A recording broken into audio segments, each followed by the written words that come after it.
recollects the harrowing events of that fateful day. When PAC announced that there's going to be a march on the 21st, we started on the 20th, trying to tell people tomorrow we are not going to work. Every man must go to the police station and hand himself over. Because what Sobukwe said, he said, every man should leave his pass at home and go out to the nearest police station to hand himself over. That, now arrest me, I don't have a pass.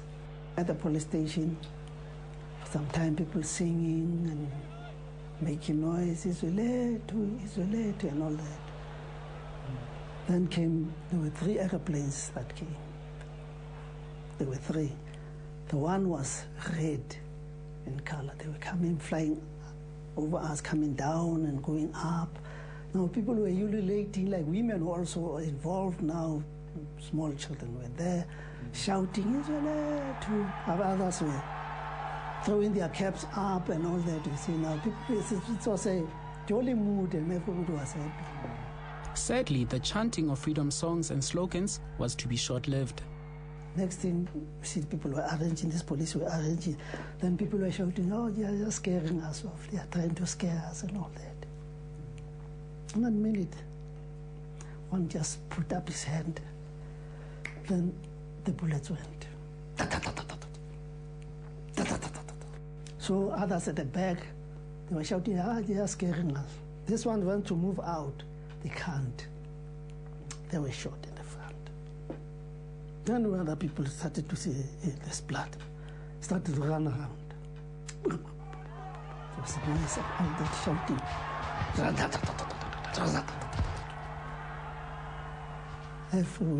After 15 minutes, they stopped. And it rained just at the time. For 15 minutes, heavy rain, washing the blood away. Next thing, they came in ambulances, even from Benoni, Boksburg. They came in, same time with the ones from Vereeniging, meaning this thing was pre-planned. After almost 18 years into the democratic dispensation, Sharpeville still remains a township only remembered when Human Rights Day is around the corner.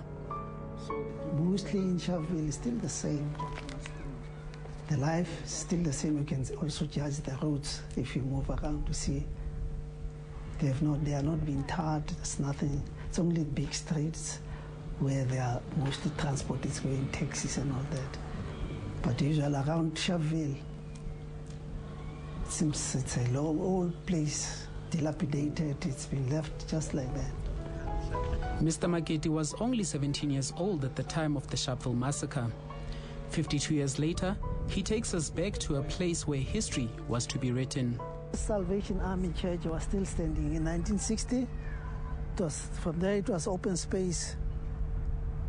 The other buildings were not here, except those cafes. The post office was also not here. It was open space for everybody. Even these houses at the back of us, they were not here. So people were also lying here after the shooting. There were bodies lying around here until next at the other end of this Salvation Army Church. All over this place area here, there were a lot of people standing. You find that some of them fell in that house at the corner there. In the street here, there were bodies lying all over here, going down. Even at that other end, there were bodies lying there. The memorial precinct just off CSO Road is well kept, neatly trimmed with flowing fountains. But what about the rest of the township, where potholed, gravel streets remain unchanged? Is Sharpeville only good enough for the 21st of March? Dumiso Mashaba, SABC News, Sharpeville. Dumiso Mashaba and Dade Maketi taking us back to that fateful day in Sharpeville where it all started. We now cross live to Tammy Dixon in Kliptown, where the main Human Rights Day event will be coming from. Tammy? Well, thank you very much, Vuyo. Sinamkeleke apa Walter Sisulu Square, Kliptown. This is where this event will be held this morning. We're expecting thousands of people to come here to observe the Human Rights Day of 2012, and President Zuma is also expected to come in here. There's a route that has been crafted for him as he will be arriving here. He will come observing all the 10 pillars of the Freedom Charter as we know it, because this is the site where the Freedom Charter was established way back in 1955, a document that gave rise to the constitution that we have in this country, that became the foundation of the constitutional democracy that we have in this country. So he will be coming in here and going through all those pillars of the Freedom Charter, giving a sense to each pillar of that Freedom Charter. The people shall govern. South Africa belongs to everybody who lives in it, and people shall share, and many other pillars of the Freedom Charter. And as he comes, he will also come in here to light the flame of freedom before he goes inside the hall where the ceremony will be held. I can tell you as well, Vuyo, that there are two stages that have been set up here. One is where the official ceremony will be held. There's another one outside where it will accommodate everybody else who will not be able to fit into the hall. And there are huge big screens that have been set out outside so that people can be able to follow the events of this day. So it looks like it's going to be a great day indeed. And a lot of questions will be asked as well in terms of how far South Africa has come since the democratic dispensation started 18 years ago. Issues of constitutional democracy, issues of the rights, whether people understand their rights, whether people are enjoying their rights as they are supposed to, as espoused in the Constitution as well.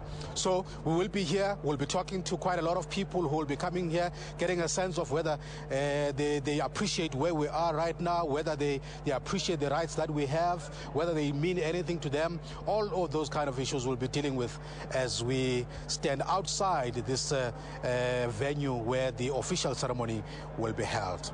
For now, let's go back to the studio.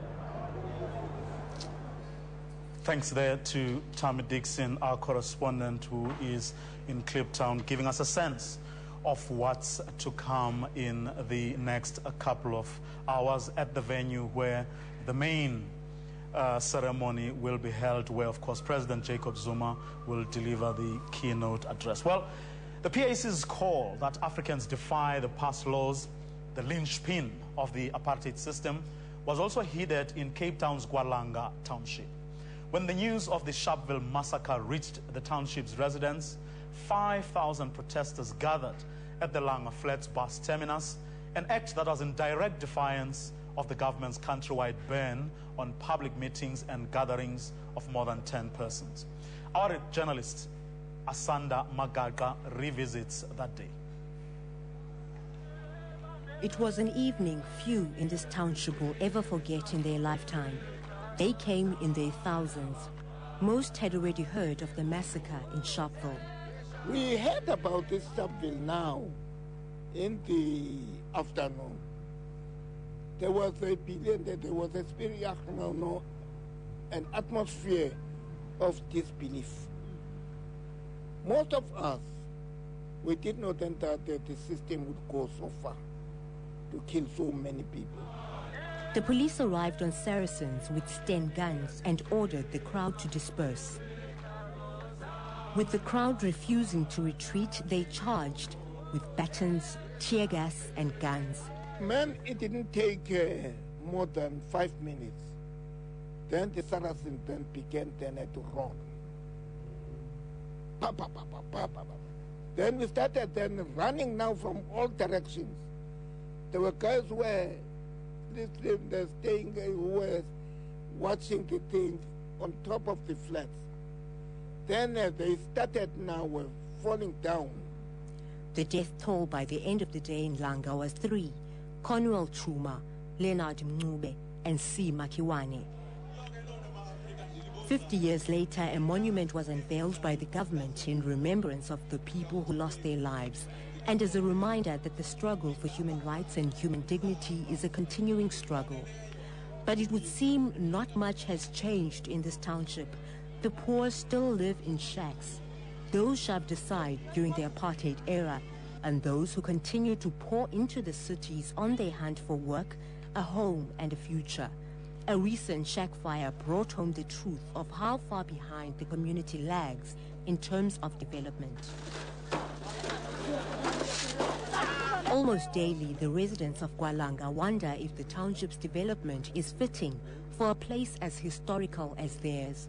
The structural, the outlook of Langa, where when you get into Langa, you'll see, updated kind of paving, you get updated railway stations, you get some new community hall. But then with me, I believe that when you talk about development, it refers mainly to people. Then when it comes to people, I would rather say people here in Langa are not that much developed. Locals blame the politicization of history for the disproportionate development of certain areas over others.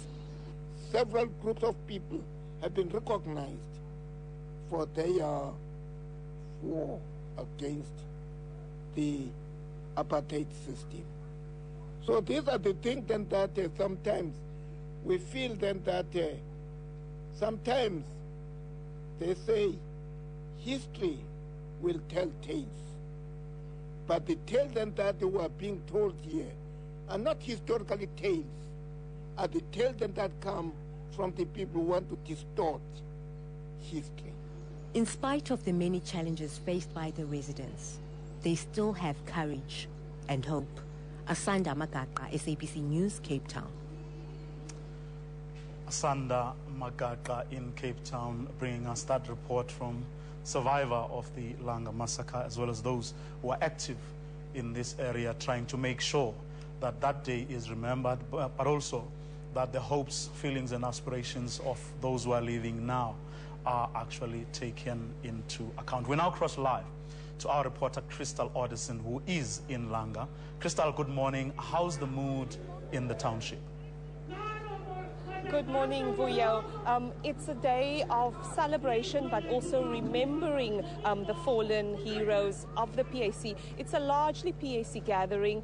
The party is using this day to mobilize young people, its veterans, and also to give a message that the party was at the forefront of this protest, and that the fallen victims, or at least the fallen heroes, played a huge part in the liberation of this country. Of course, the PAC hopes that this day will mobilize even more supporters to the party, and a day to remember the significance of this day. Right now, here in Langa, we gathered at Washington Square at the very monument that was unveiled a few years ago to remember the fallen heroes. PAC activists and veterans have started gathering, and they will be celebrating the day by reenacting that historic march of 1960, and also have several veteran speakers to give some perspective of the significance of this day, not only to the PAC, but to South Africa. And to tell us more about the significance for the party is the APLA National Treasurer, Mr. Bantuko Bonke Nduna. Mr. Nduna, as an APLA veteran, as an activist of the PAC all your life, what's the significance of this day to the party? This day is very, very important to the PAC and the people of South Africa as a whole, because the PAC engaged in this day because we regarded this day as a positive action campaign. To the PAC, any action that has got the effect of increasing the fighting capacity of the African masses, we regard that action as a positive action. So this day is very, very important to mobilize the people of South Africa because at the moment, this country is not free, it's not liberated, because there are certain clauses that were included in the Act during the negotiations in Kwadesa. For instance, the cut-off line, cut-off date of 19 June 1913 regarding the land, that is not in the interest of the African people. So we want to mobilize our people to get our land back. Mr. Nduna, so just going back a bit, taking into account what you just said, obviously 1960, the day started off very peacefully but ended in bloodshed with several fallen comrades. Now, if you recall as a youngster, what do you recall of that day? That day was a peaceful day because what we decided is to go to the police stations, to all the police stations without passes, because we wanted the police to arrest all the African masses so that all the jails of this country can be full. We knew that because of the majority of our people, the jails, they cannot accommodate all the people of South Africa. So we were going to make this country ungovernable. Nduna, now, just tell us more about today. We see already young people marching, we're seeing the veterans gathering. What can we expect from today? We know there's going to be a reenactment of the march, but what's the actual message for today? The actual message is that the people must come together, unite, and fight for the land, because we haven't got our land back. All the resources of this country, they are not in the hands of the African people. They are in the foreign hands. The country is, the people are just getting handouts. Only, the government, the people at the government level, they are getting a lot of money. They just ignore about the masses of this country. Mr. Nduna, but let's just get back to today, not underscoring the point of land redistribution. There's a big debate every year on this day, whether we call it Sharpeville Day, whether we call it Human Rights Day. What's the view from an APLA veteran? No, to call it a Human Rights Day is a distortion of history. This is a Langa Sharpeville Day. It cannot be changed. And just lastly, we see a lot of young people marching. What is the message to South Africa's next generation? We say to the Africans, come all of you. Here is the tree of liberation. That is the PAC. Thank you. Here we had it from APLA veteran, Mr. Nduna, telling us a bit about the significance for the PAC, but also the message that the party has to young people. And that is all for now, Vuyo. Thanks very much there to Crystal Alderson, our reporter who is in Langa, where the Pan-Africanist Congress is having a commemorative event. Well, to help us unpack these and other issues, I'm joined here in the studio by analyst Ralph Mateja, but also by from the Human Rights Commission, the CEO of the Human Rights Commission. Kayam, let me start with you. The life, the meaning of this day in modern day South Africa. We know there's as those PAC veterans told us that there's a history to this day, Sharpeville and Langa. But later on, the day came to be known as Human Rights Day, to, I suppose, so to speak, nationalize the issue. What can we say is the meaning of this day in modern day South Africa? I think the meaning is twofold. Firstly, a commemorative recognition of the struggles that were faced by our forefathers and foremothers, who eventually allowed us to have the freedoms and democracy that we have today. But on the other hand, it's also a celebration. I think it's a celebration of how far we've come as a democracy. And while there's often a lot of focus on how far we still have to go, I think we must give credit where it is due. And the fact that we now have a constitutional democracy with an independent judiciary, an effective and efficient parliamentary system, as well as Chapter 9 organizations such as the South African Human Rights Commission and the Public Protector, I think a lot has been done. There's clearly a lot more that needs to happen. But I think this day is an opportunity for us to reflect on the past and also where we need to move to as a nation. Ralph? I think that, historically speaking, it is a sad day in a sense that it is the day that a number of South Africans lost their lives as apartheid regime exercised its ruthlessness upon peaceful marchers there. And I think that brings that somber mood where we have to recognize that people lost their lives is a fact. But I think where we stand today, and if you look back as to what is the meaning of this day today as we look at it. I think it demonstrates the thrive and humanity's quest against injustice that those people pushed on against all the odds, against a seemingly powerful regime which was finally brought to its knees. So as we look at this today, we should never underestimate the agency of humanity to strive for what is good for them, even outside the institutions that they might be confronted with. Kayam, I mean, your institution has that mandate. Yes. To make sure, as to put it in a lay person's language, to make sure that never again will something like what happened in Sharpeville and in Langa happen. Do you think that we've done enough to make sure that we don't go back there? And the reason I'm raising this is because there have been a lot of complaints lately about whether, for instance, the police are equipped to actually take into account that we have, as much as we have to deal decisively with crime, we have to do that within the ambit, within the confines of a human rights culture. In other words, that becomes the overriding sort of philosophy or way of operating. Sure. I mean, the mandate of the Commission is very broad. It's to monitor, protect, and to promote human rights in South Africa. And to some extent, I think that the Human Rights Commission has done exceptionally well, but there are also areas that I would be easy to acknowledge that we have not done a lot of work in, and we clearly need to do a lot more, particularly around advocacy and educating South Africans about human rights in South Africa.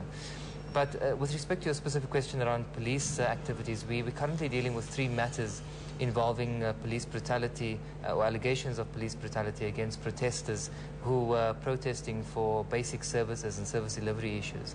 And there seems to be a clear link and connection between the way in which police have been handling protesters, both in the Western Cape, and we saw with the death of Andries Tatani, for example, in the Free State. And so this is a problem that we are acutely aware of and attempting to address with the cooperation of the Independent Complaints Directorate.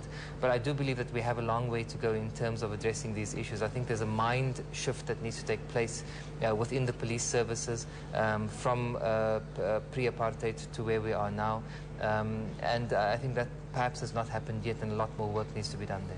But do you think that is it a question of police being brutal, perhaps deliberately so, or is it a question of them being really not able or grappling with how to handle crowds that come at them and not knowing what to do, and then reacting almost spontaneously, but ending up doing the wrong thing? Sure. I absolutely agree with you. I would argue that it's a question of police not possibly being trained sufficiently to try and find a balance between the rights that they have to protect in the Bill of Rights on the one hand and the realities of an unruly crowd. We've actually had meetings with the Gauteng Provincial Police Department, who have said to us that when they are managing crowds of huge numbers, often the protesters shout derogatory slogans at the police, which agitates them and I think possibly leads to some of the violence that we see. It's certainly not an excuse for police to behave in the way that they have in those instances, but I do think that the police service is under tremendous pressure to ensure that they find a balance between the rights of citizens and protesters on the one hand, as well as trying to protect their own interests and the interests of civil society and society on the other. Okay, we will continue with this conversation, but for the time being, let's go to Sharpeville, where it all started. Griselda Lewis is standing by. She's going to tell us what it is that we can expect today in Sharpeville. Griselda? Thank you very much, Vuyo. We're coming to you in front of the Sharpeville Human Rights Precinct. This is where scores of people have come to pay tribute to those who were killed in 1960. A little bit earlier on, we were at the Pelindaba Cemetery. This is where the Sharpeville Memorial Garden is situated, where family members of the victims of the Sharpeville Massacre had went to place some wreaths, as well as the some of the survivors of the Sharpeville Massacre who went there as well to pay tribute to those who had fallen on that day. Now, we're going to speak to one of the survivors survivors of the Sharpeville Massacre. His name is Abram Mofokeng. Abram, thank you very much for joining us. You were shot twice back in 1960. Give us a brief overview of what exactly happened that day and some of the memories that you were telling me about earlier before we went on air. Well, when I remember back in 1960, 21st of March, is where the change of politics came from. The political change, climate change from there. Our gathering here at the police station, the march was about pass laws. Pass laws, we were restricted, we were not allowed to participate in the laws of this country. We had no vote, we had no freedom of speech, you couldn't stay where you work. Everything was being imposed upon us. You were hospitalized for 3 months, Abram. Just walk us through that. You were telling me a bit earlier on that you still have one of the bullets stuck somewhere near your spinal cord. Yes, from that day of the shootings, I got injured on my right hand foot, this one here. The second bullet entered me from my back, and it is locked in my spinal cord. Now, the protest that we saw yesterday, you did quite express anger regarding that, saying that it seems like this day of commemoration has turned into something else. You alluded to the fact that there seems to be a political struggle that's going on here at the moment. You did express disappointment. We as Kolomana Support Group were very disappointed because we could not understand how comes the volcanic situation should to adhere at this time, since we have celebrated this occasion for 52 years now. Because I would say there is no smoke without a fire. Because I'm disappointed why this day has been turned into a Mickey Mouse joke when we expected to celebrate this with peace, with prayers, to remember the heroines and heroes who lie there at the graveyard just where we come from. We are very, very disappointed.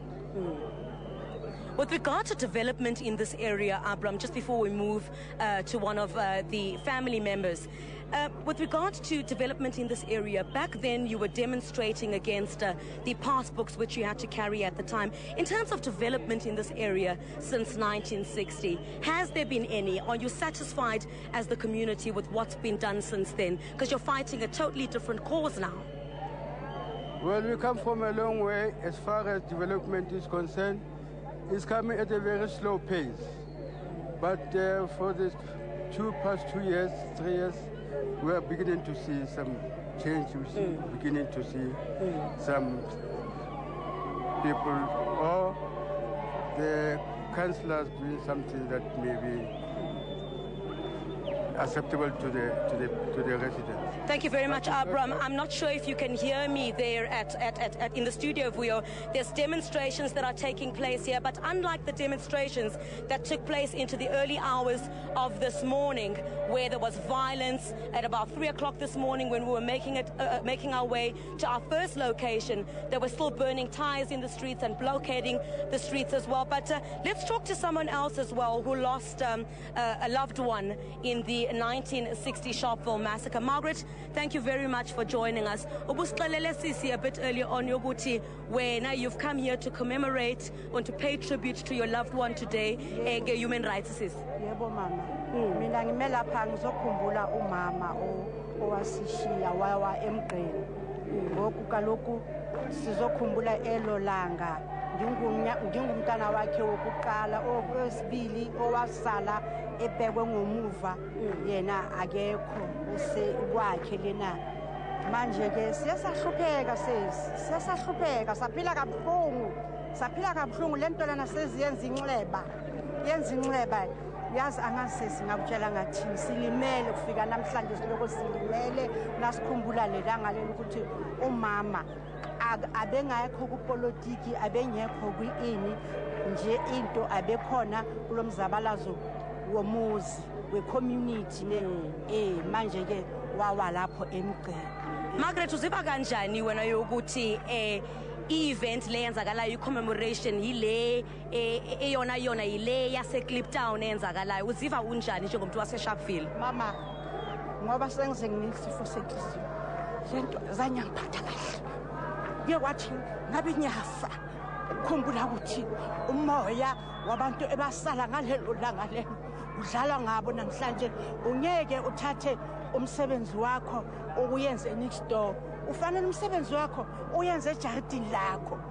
Manje ngimangalele nakuthathwa umsebenzi wabantu ebalala ngo1960 uzohambisa umukuse Kliptown ukuthi ibizwane lento mama ingivisa ubhlungu kakhulu ngoba namhlanje ngathi yimi islima zofanele mina ngiye Kliptown anyeke mama noma kungagcwalani mama anyeke mama anyeke ingiphethe kabi lentaba lena ingiphethe kabi mama ukuthi ke mina umama uzathi ngiye eKliptown uyabona ingiphethe kabi sesikuthi ngikhale ngale la kuthi ngikhale ngoba ke bese ngithi ngiyaphola manje angipholi Siyabonga Mama Margaret. As you can hear there, Vuyo, a lot of anger in this community. What actually started these protests that we've been seeing over the past couple of hours into the early hours of this morning, where people are saying they don't understand why this event needs to go and be held in Kliptown. But the situation is quite calm here. There is a large police presence. I think I've counted about 2 Inyalas that I've seen. The police are present here to try and avoid the situation that we saw in the early hours of this morning, where we had some of the shops that were looted and people continuing to burn tires. Quite calm here, but the residents still saying that it's early days and they're quite upset over the movement of this commemoration to Kliptown. Let's go back to you. Thanks very much. Criselda Lewis updating us here, talking also to both the victims of that fateful day, but also to those who have come to honor their relatives, their friends who died there while the people were actually speaking to the apartheid regime, registering their dissatisfaction with the way things were going at the time. Well, South Africa's constitution has been described as being one of the best in the world. 16 years down the line, are we as a country living to its intended goals? Do all South Africans live in freedom as they were promised after apartheid was abolished? Well, we seem to have a bit of a problem with that insert. We'll get back to it. For now, though, let's go back to Tammy Dixon, who is standing by in Kliptown, where the main event will be taking place anytime from now. Tammy, what is the latest in Kliptown?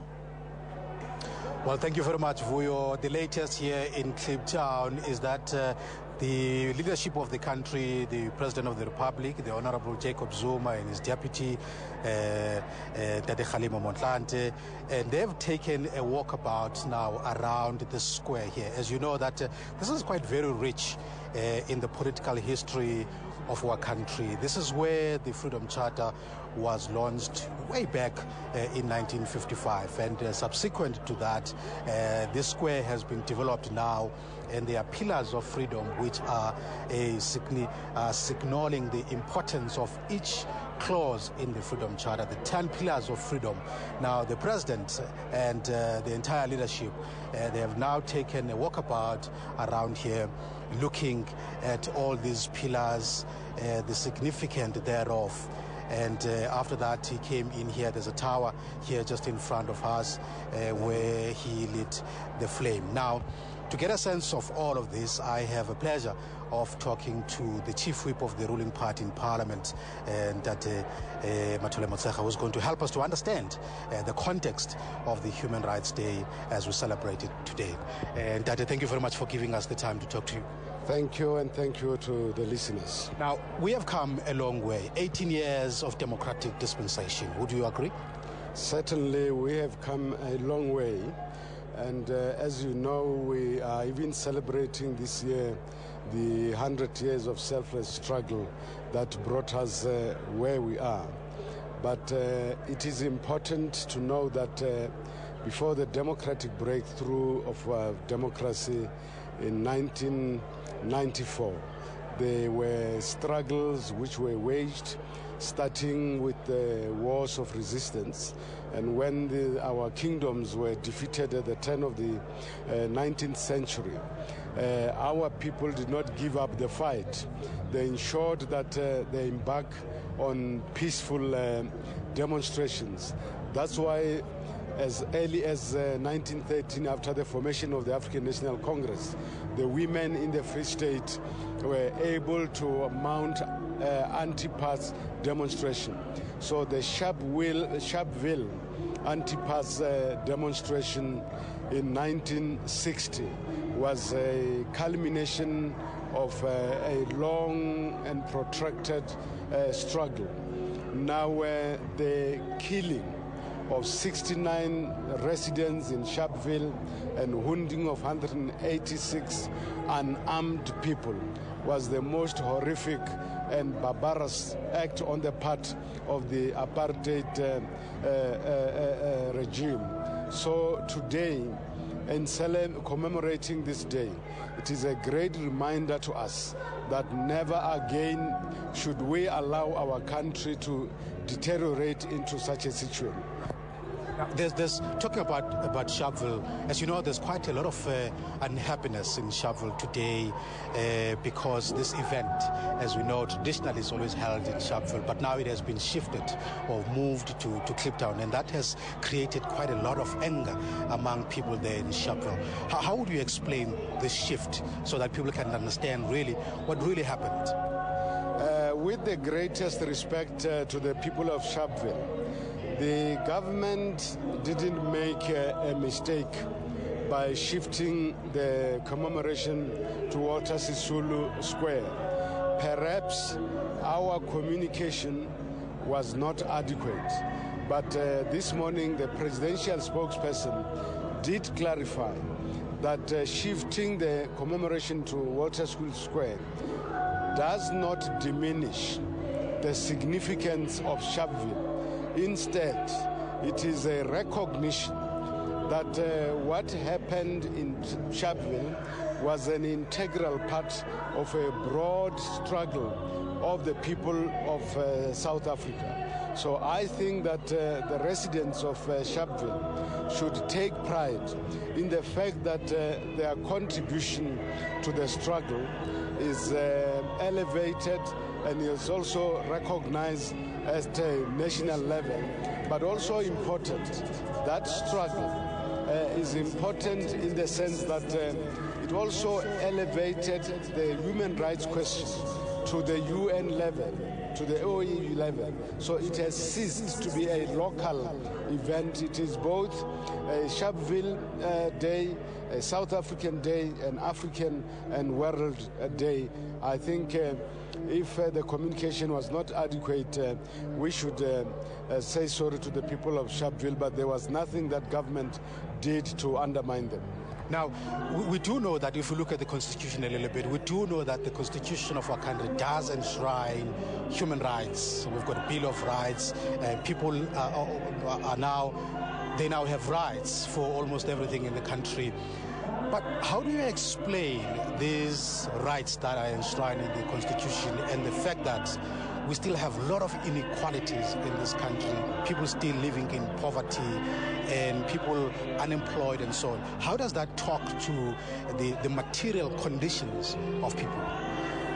I hope that our people will understand that the first phase was to fight the demon of racism and overthrow the apartheid system. And that has been achieved. But the second phase is that of overcoming the legacy of apartheid built over more than 300 years. And something which was built over such a long period cannot be dealt with over 18 years. But the important thing that our people should know is that this government has a plan that the president of this country announced in Parliament, that we want to fight the triple challenges of poverty, inequalities, unemployment. So there is a plan. And also when our icon Nelson Mandela took office, he had a plan. He came with a RDP program, and this other new program builds on that program and takes us forward. So all that we need now is our people to understand that government alone cannot achieve these rights. It is necessary that there are partnerships between the people themselves, the private sector and government, and that's why we say together we can do more, and we remain determined to do more. Thank you very much for your time. We really appreciate it. Thank you very much, and thanks to the listeners. Well, that was the chief whip of the ruling party in Parliament, helping us to understand really the extent to which we have come since the democratic dispensation was ushered in this country 18 years ago. All right, let's take it back now to Vuyo in the studio. Thanks very much, Tammy Dixon, with the chief whip of the ruling party, the African National Congress, giving us a sense of what government thinks about this day. Of course, also apologizing to the people of Sharpeville, saying it was not by intention, but it was always the idea to actually make sure that everybody in the country, but also internationally, understands what this day is about. I want us to pick up on what he said, but I want us to go back to what the lady who was in Sharpeville was saying to our reporter there, Criselda Lewis, that I sensed a cultural thing where someone was saying, you can't take something that belongs to me. When you are honoring me, the traditional way that is, you have to do the ceremony here where it all started. And I think I want us to explore whether, I don't want to know whether it's right or wrong, but is it not understandable when someone says, but this thing started, it all started here. So whenever we go back to this day, it should come back here. The ceremony that is about conscientizing people or remembering that day should be held here. Sure. I mean, I think for me, the issue is that I know that in the history of celebrating and commemorating this day, last year, for example, the President spoke in Cape Town. Yeah, it's not the first time. Exactly. Yeah, So I do understand where community members from Sharpeville are coming from. Clearly, there is a deep connection to this day, and so they would argue very strongly for the day to be commemorated in their town. But at the same time, I think ownership of Sharpeville Day and Human Rights Day has become national. In fact, it became an international issue at some point.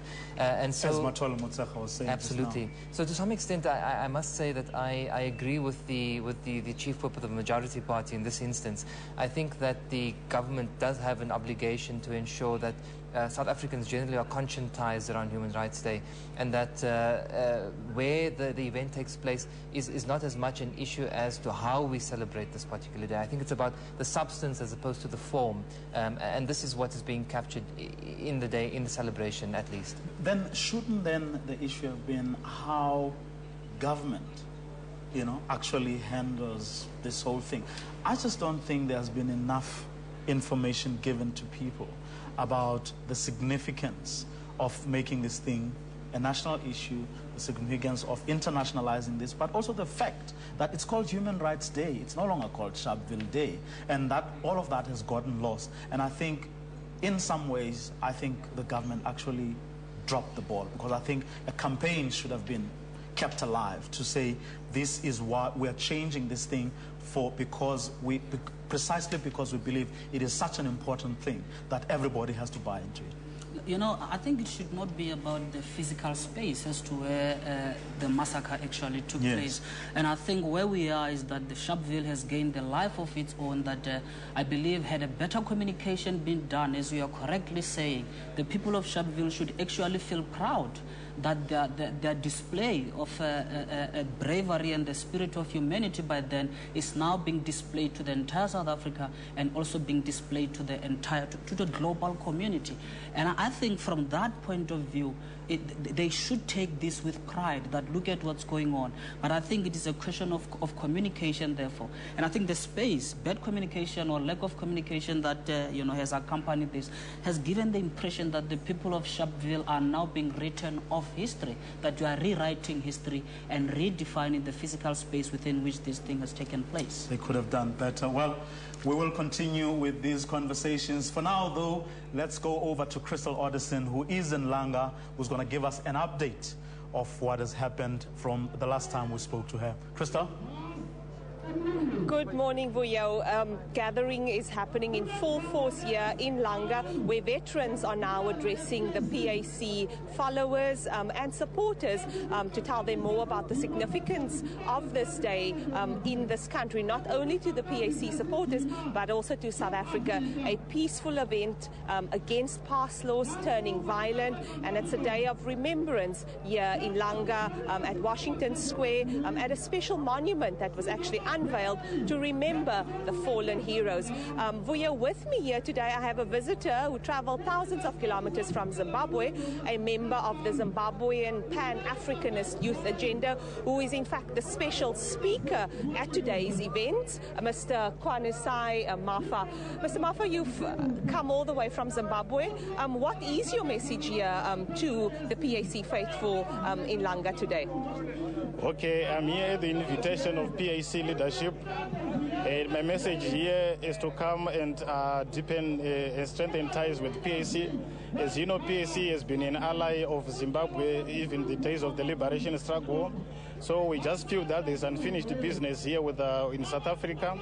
The issue of land has not been tackled, and in Zimbabwe we've already done so. So the message is that in South Africa, you can never be independent unless you've got total control and ownership over your mineral wealth and over your land. Mr. Mafa, that's obviously in some quarters it's seen as very controversial, but here we've heard from PAC members that the issue of land is still very emotive and still unfinished business. So what is your message in terms of how the party should be proceeding to ensuring that the unfinished business is actually dealt with? Okay, if you look at the Constitution of South Africa right now, it really binds the hands of the government to expropriate land. But they say the land which was taken beyond 1913 is not going to be considered for distribution. But if you check the history of South Africa, you find that the majority of arable land in South Africa was taken beyond that time. And if you look at the pace in which the government of South Africa is distributing land, it's really taking some time, and there's little land being given to people. And you see, the people are really getting impatient. So sometimes when you feel that laws are meant to sort of bind your hands, in Zimbabwe, we went to the farms ourselves and grabbed them for ourselves. Although some do see it as very controversial. But Mr. Mafa, just today, it is about remembering the fallen heroes. It's about remembering Sharpeville. And we have a lot of young people here. So what will the message be to the next generation of South Africans? The message, rather, is the reasons why our heroes here were killed. The legacy still remains of apartheid, like I was saying, in the sectors of economy, in the sectors of... So it is the moral obligation of the youth of today to continue to espouse the values and the aspiration of the following heroes and the founding members of the PAC, to continue and demand what is rightfully ours, so that this illusion of the rainbow nation is really realistic. Because as it is right now, there cannot be a rainbow nation when people are still suffering under the legacy of apartheid. Thank you. That was Mr. Kwanisai Mafa, member of the Pan-Africanist Youth Movement in Zimbabwe, telling the message that he will be giving to the PAC gathering in Langa about unfinished business in South Africa. For now, that's it from Langa. Back to Vuyo in the studio. Crystal Odison in Langa. Well, the South African Constitution has been described as being one of the best in the world. 16 years down the line, are we as a country living up to its intended goals? Do all South Africans live in freedom as they were promised after apartheid was abolished? The South African Constitution was approved in December 1996. It took effect 2 months later. The Constitution aims to build a society based on democratic values and ensure fundamental human rights. Today we ask, how much of that have we achieved? We still have another way to go because there are other people who are living in rural areas, squatter camps and stuff like that. But we have come a long way because of the RDP, people's life have improved. And I'm here in UCT, my life has improved. On paper, our constitution is beautiful. I mean, countries have said that it was beautiful. We learn about the constitution and, I mean, it sets out to do so much, but in practice, I don't think it really has been attained. I can walk everywhere I want. That is what a democracy I see. It's where I see. But when it comes to a delivery of to the community or to the people of South Africa, I'm not happy. I think we've made a lot of progress in the 16 years. I do think we have a good constitution and a great Bill of Rights. I don't think that there has been a full delivery on the socioeconomic rights, but we are only 16 years down the track. So, you know, that there is obviously room for improvement. Decent housing and access to adequate health care are basic rights. Government has been working to improve these sectors, but there is still a lot that needs to be done, like the education sector. The Bill of Rights prescribes the right to a basic education. For many children across South Africa, the conditions under which this basic human right is meted out is not humane. The conditions of infrastructure at schools is often in the spotlight. Schools exist with no libraries, some are mere mud structures, others have no sanitation. At this school on the Cape Flats, break-ins happen on a weekly basis. Resources are stolen and teachers have to make do with what they have. This impedes learning. Then there's the natural elements that children have to deal with, learning in dilapidated prefab structures. It's summer, you don't get any concentration from the learners after 10 o'clock because it's hot. And the teachers also cannot stand that party. Shame, I can tell you they are tolerant, but the learner, you cannot control the learner because they are feeling hot, they are drowsy, they are dizzy. Some of them fell because it's too hot in these prefabs. When it's winter, the rain is coming down, water is coming down. Pierre de Vos, a law professor at the University of Cape Town, says the Constitution is a transformative document and that it goes a long way in providing access to socio-economic benefits and redistributing wealth. But the situation on the ground is different. The big problem is, of course, that many people do not experience this directly because access to the courts and to justice is limited to those people who are rich or who are represented by NGOs and civil society. So that means most people who really need to enforce their own human rights before the courts never get the opportunity to do so because they don't have the resources to do it. Another problem seems to be apathy. I think if we had to take it down to an individual level, myself included, and a lot of other people haven't even read the Constitution. I think that would be one of the first problems. Everyone's very obsessed with defending it. They need to know why it's defensible. People need to know what their rights are. Public education about the contents of the Constitution is very important. That will lead to a more active citizenship about people knowing their rights, knowing what the threats to the Constitution are and what the safeguards in the Constitution are. President Jacob Zuma's recent announcement to review judgments of the Concourt to see how they've contributed to transformation in the country has been described as a threat to the Constitution. I think if the government feels that it needs to review the judgments of the Constitutional Court or any other court for that matter, in order to assist it to comply better with the requirements of the Constitution, including those requirements that guarantee social economic rights. That would be a good thing because then the government would use such a review to improve their own compliance with the Constitution, which at the moment is not as diligent as it should be. However, Defoe stresses that if this review is an attempt to intimidate judges or limit the powers of the courts, it would be detrimental to the entire process through which ordinary citizens fight for their rights. Abra Barbia, SABC News, Cape Town.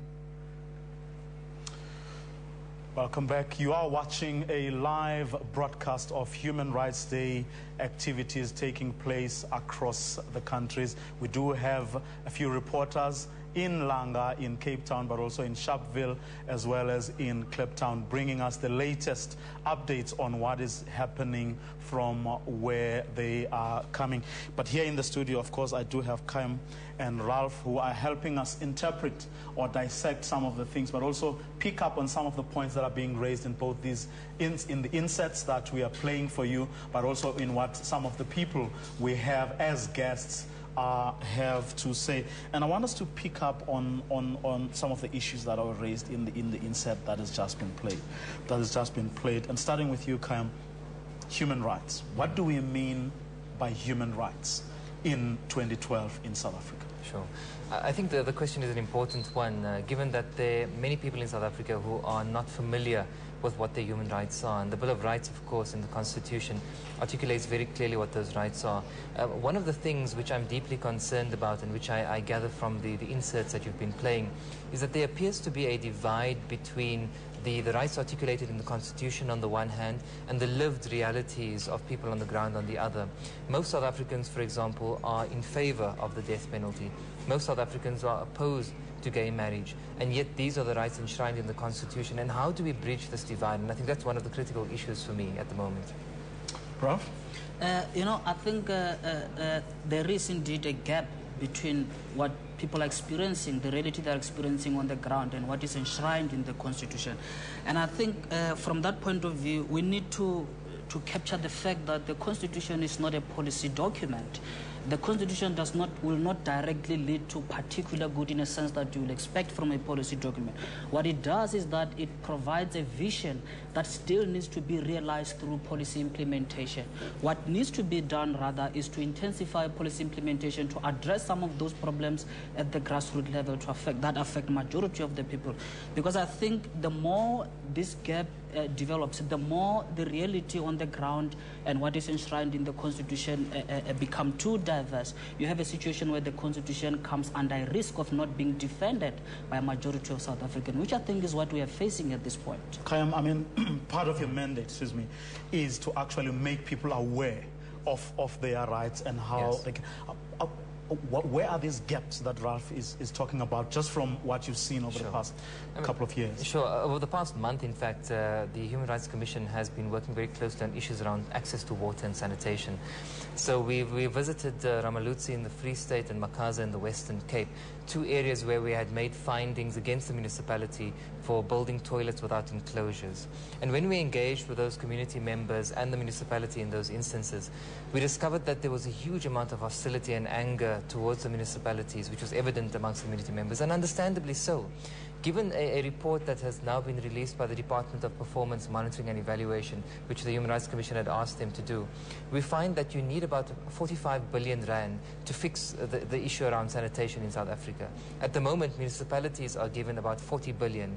If we take 20 billion out of the 40 billion over the course of 3 years, we should be able to fix access to sanitation in South Africa. So we have sufficient resources, we have sufficient skills. It's now a matter of implementation, which I think is a big problem. We are going to continue with this conversation, gentlemen. But for now, we're going to Kliptown just to give you a sense of how the main event there is progressing. Be good ancestors to your family.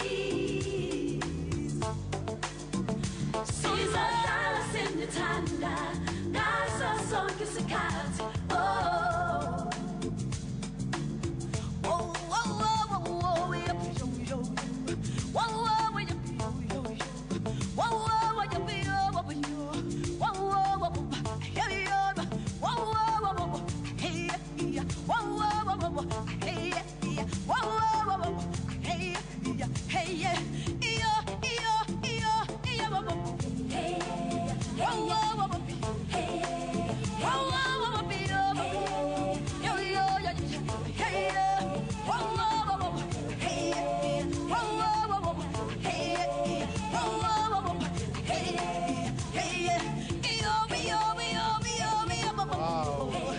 Vuyo, I'm sure you can see now from your screen that the event now here in Kliptown is beginning to get a celebratory feel to it as the music goes on the stage, entertaining the guests that have come through. But people are still streaming in.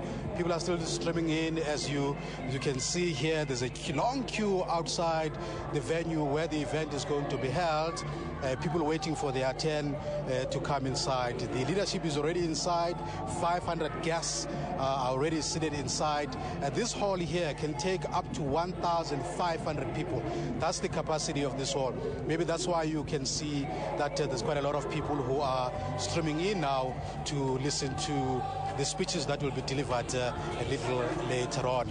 But now I have with me the director of the Foundation for Human Rights, Yasmin Suga, who's going to help us to understand as to what do they do about human rights, the state of human rights in the country with relations to the material conditions of people.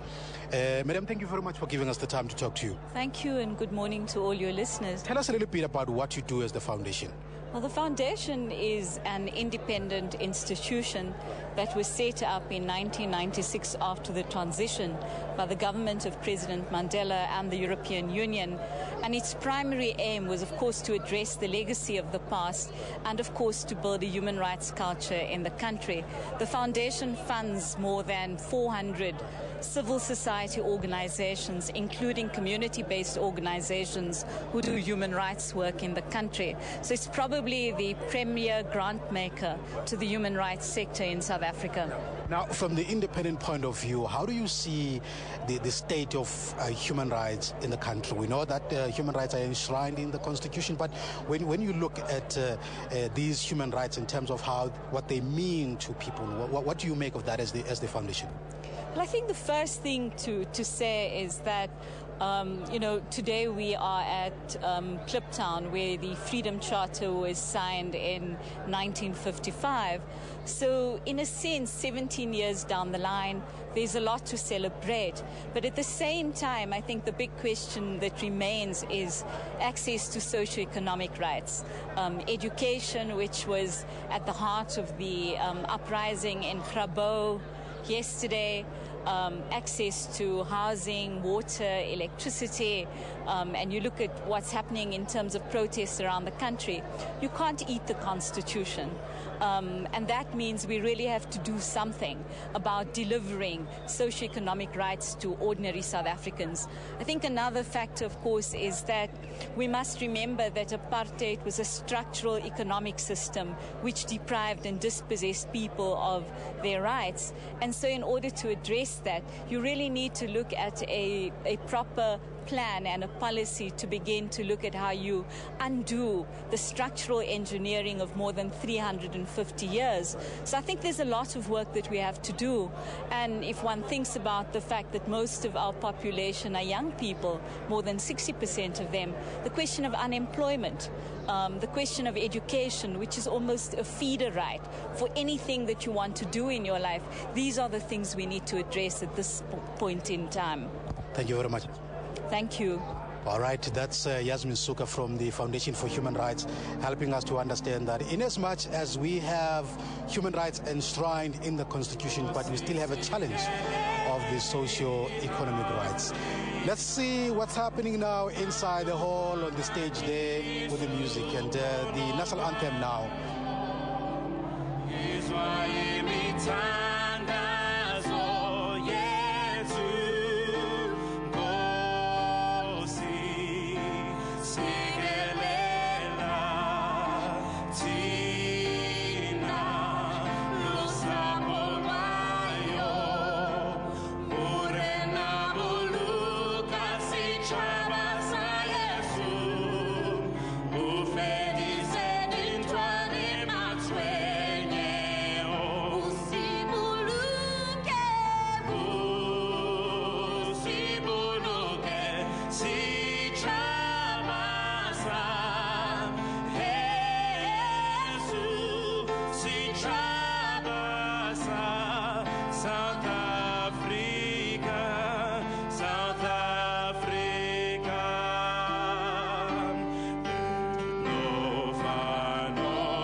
the call to come together,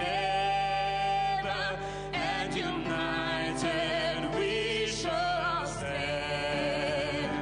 Let us live and strive for freedom in South Africa, our land.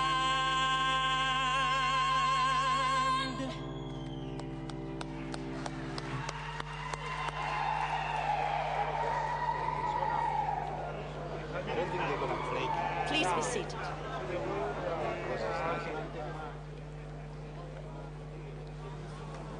Umongameli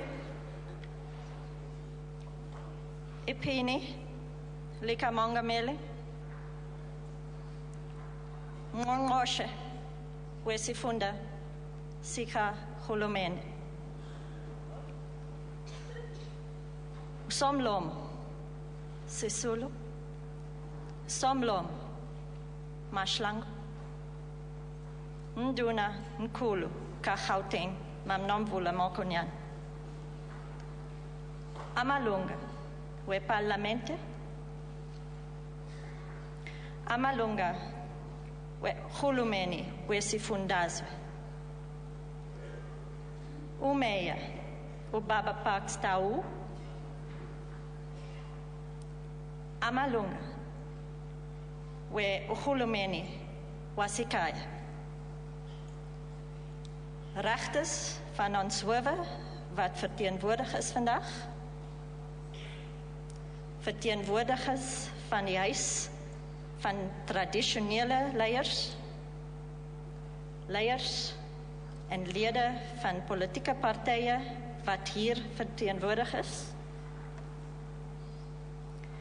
representatives of constitutional and statutory bodies present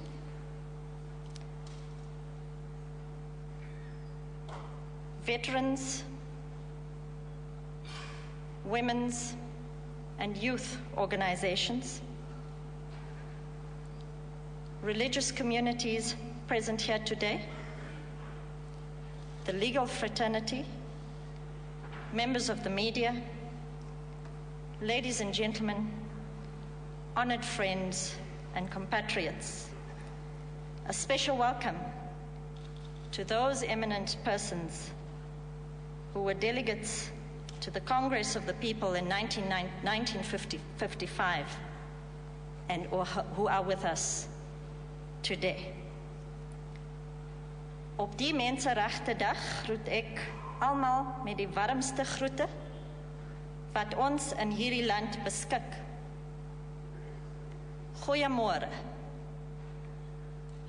Lotshani. Dumelang. Sanbonan, Abushen, Ndi Macheloni, Molweni. Good morning. Shalom. Salamu alaikum. Namaskar. Namaste. Bonjour. Bom dia. Buongiorno. Buenos dias. And in case you didn't think I could speak Mandarin Chinese, 早安.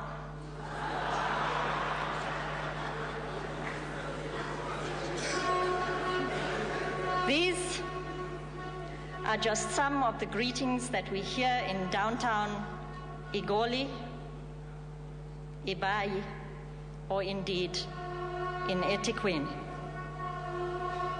It is apt, therefore, that the theme for this year's Human Rights Day is working together to promote unity in diversity and human dignity for all. While we celebrate Human Rights Day, we also commemorate and solemnly remember the Sharpeville Massacre, which led the United Nations to declare the 21st of March as the International Day for the Elimination of Racial Discrimination. On this sunny day, we pay homage to all of our heroes and heroines, both sung and unsung, who perished in the pursuit of democracy and dignity for all of our people.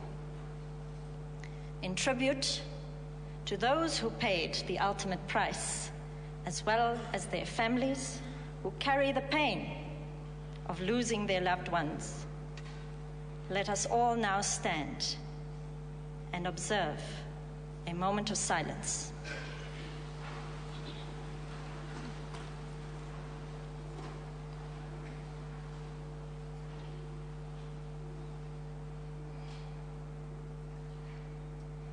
Of course.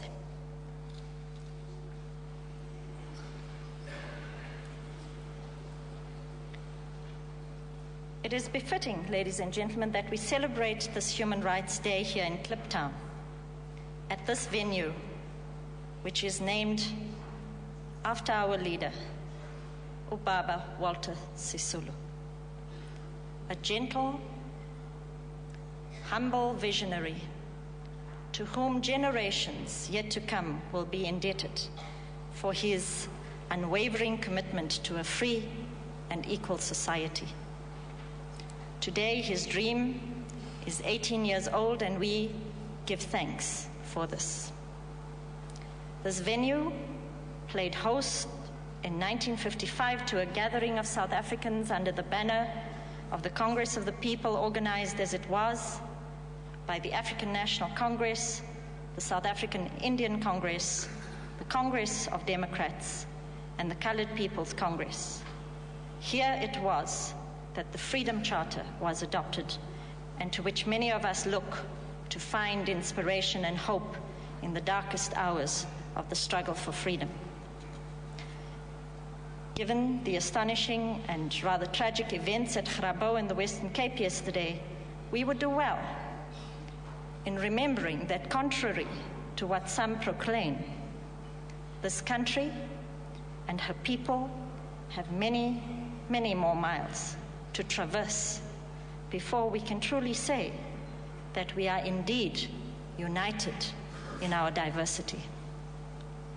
The wounds inflicted by 300 years of racial segregation and strife cannot heal in a mere 18 years' time. As our former beloved President Nelson Mandela once said, there can be no salvation to our beleaguered country, but the realization by all and sundry that we are one people, cast in a mold that can be different, but one interdependent people all the same. Since 1994, South Africans have begun to forge a new path. We have begun to put the winter of our past behind us. And we have begun experiencing a spring with a keen eye on the summer yet to come. Izolo, la ikhaya, sibulawe, amakaza, asebusika, namhlanje, intwa sa shlo, ukusasa ushlo. Maar ons moet die wonde van die verlede nees en ons moet saamwerk om eenheid te skep, anders val ons altesame.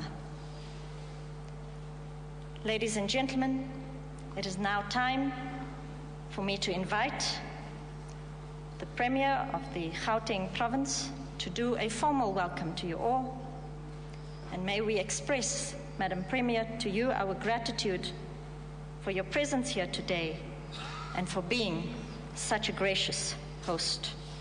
I'll now invite you to the podium.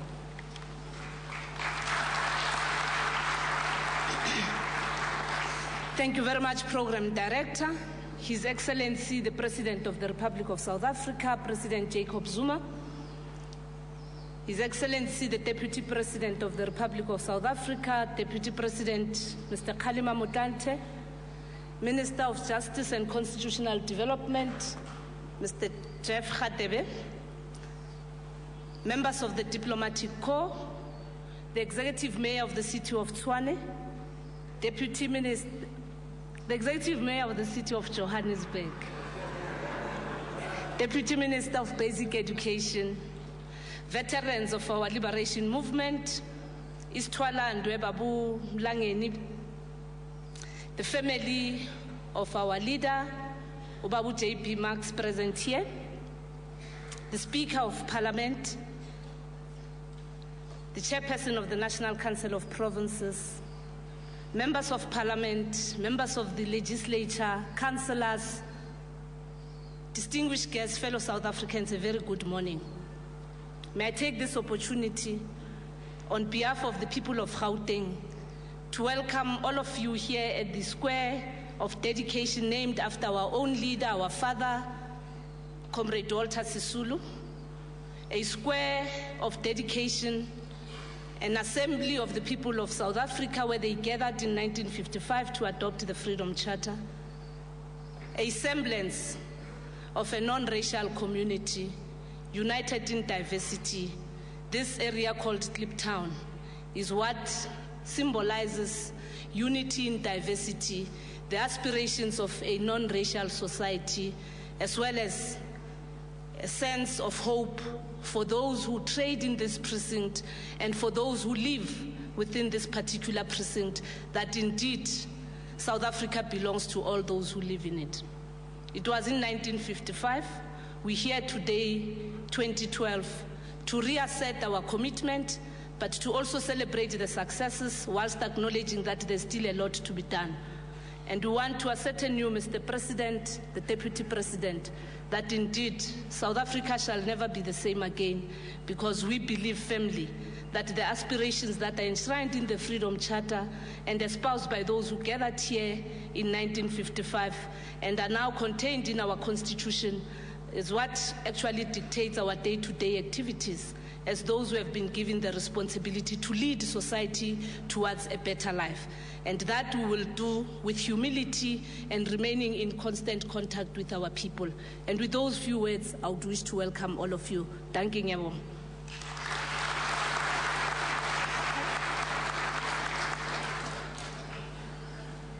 Siyabonga kakhulu Makonyane.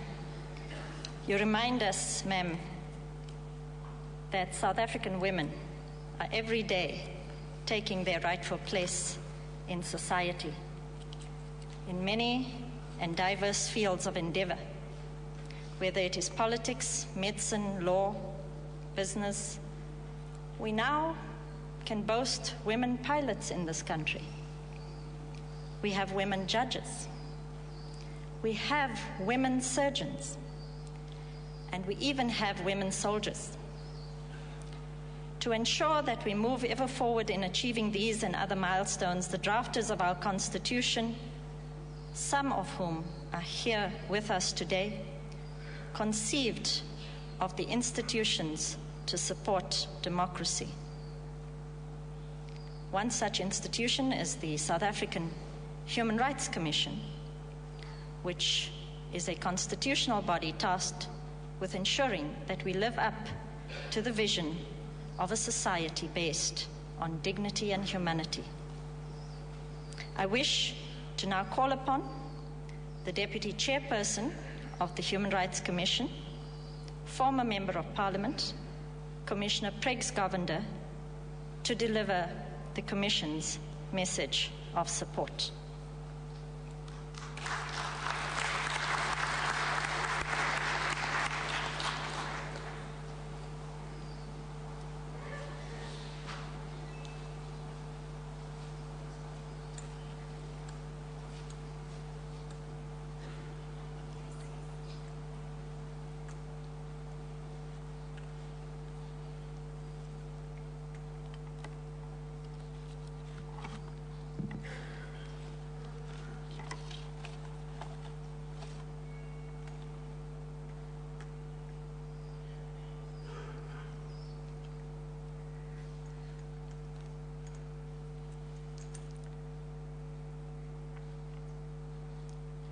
Thank you for inviting the South African Human Rights Commission to join you today in commemorating National Human Rights Day in a square named after our beloved leader, Walter Sisulu, at the site of Kliptown, the signing of the Freedom Charter, which asserted that South Africa belongs to all who live in it.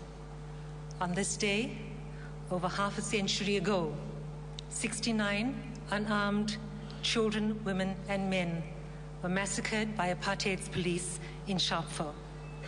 The PAC, which organized that anti-pass campaign, was led by Robert Sobukwe, who shared Albert Lutuli's commitment to disciplined, non-violent resistance. Sobukwe clearly stated, and I quote, "We are going to observe absolute non-violence," unquote. Apartheid's police, blinded by fear and hate, instead heeded the training to shoot, to kill. Today, we honor those killed in Sharpeville and all those killed before them, before and after them, across our country, including here in Soweto, in pursuit of fundamental human rights. When the United Nations declared apartheid a crime against humanity, it focused attention beyond individual culpability to the culpability and power of a military, political, economic, and social system based on greed. It challenged the routine daily dehumanization and criminalization of black people, especially those who are poor. It is the reason international solidarity movements focused on corporations benefiting from trade with apartheid, and the reason South Africa had the Truth and Reconciliation Commission instead of Nuremberg-type trials. Archbishop Tutu, chair of the TRC, who called for a wealth tax last year, focused attention on the structural basis of poverty as the lived reality of the majority of South Africa's people. Poverty is recognized as the greatest violation of human rights. It denies people their fundamental dignity. The causes and consequences of poverty are systemic.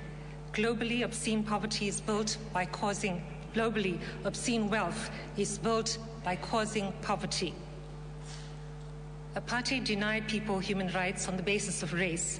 It formalized the theft of land, mineral, natural, and human resources that had begun centuries before in our country and across the world.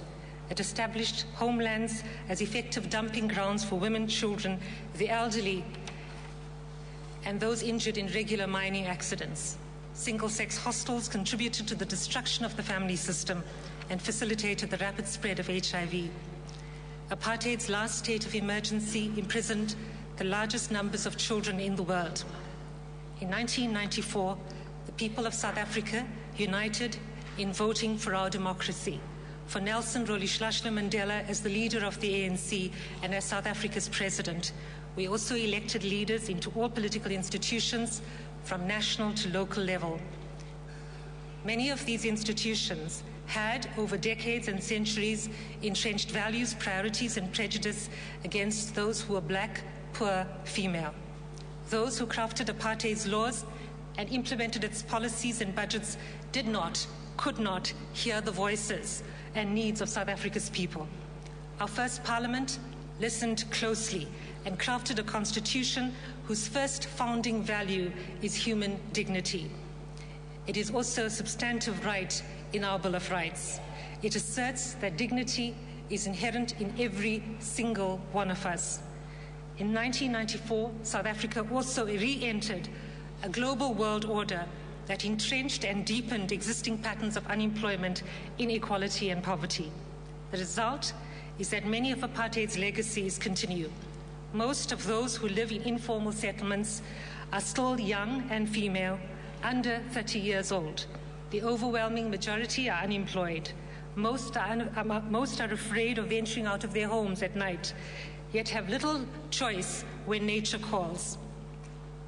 In the run-up to the last local elections, the South African Human Rights Commission received 2 complaints about toilets that were built without enclosures in open public spaces by a DA municipality in the Western Cape and an ANC municipality in the Free State. It illustrated how new bureaucrats and politicians joined the old in becoming blind and deaf to people's voices and needs, fragmenting and dividing human beings, denying their wholeness and dignity. We found both municipalities had violated the right to dignity, privacy, and a clean environment, and ruled that they needed to enclose the toilets. Our finding was affirmed by a High Court judge who did a site inspection and saw the indignity that poor people live with. The Commission linked in the individual complaints to the generic right to sanitation across our country, asking the Minister of Human Settlements to report on the eradication of the bucket system and the Minister in the Presidency responsible for performance monitoring and evaluation to report on the right to sanitation in every municipality.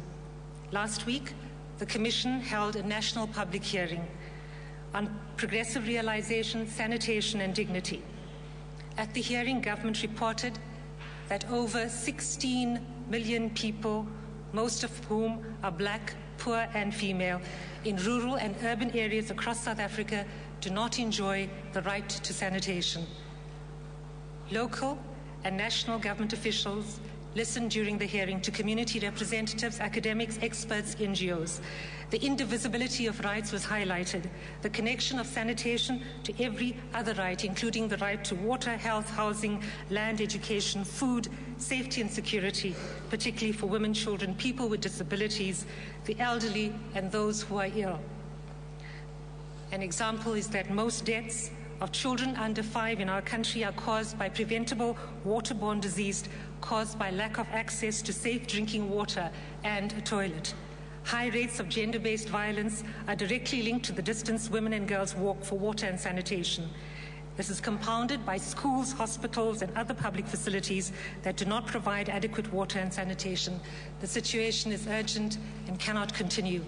Government needs a plan to improve coordination across departments and spheres to address the lack of capacity, budgets, and support to municipalities in historically poor areas to deliver basic human rights in consultation with communities. It needs to ensure that those companies which provide and maintain services are properly regulated. Government shared in the hearing that realizing the right to sanitation will cost about 40 billion rands. This has to be done without trade-offs against other socioeconomic rights. 40 billion rands for sanitation should be found with the same ease and urgency that billions were found to pay corporations for arms and FIFA, which made the biggest profit in South Africa than it did anywhere in the world. UN statistics reveal that 10% of all water is used for personal and household use.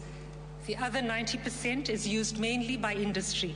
In most parts of the world, households pay user fees for water. What is seldom known is what industry pays for use and pollution of water, as has happened with acid mine drainage, poisoning food, water, land, and people.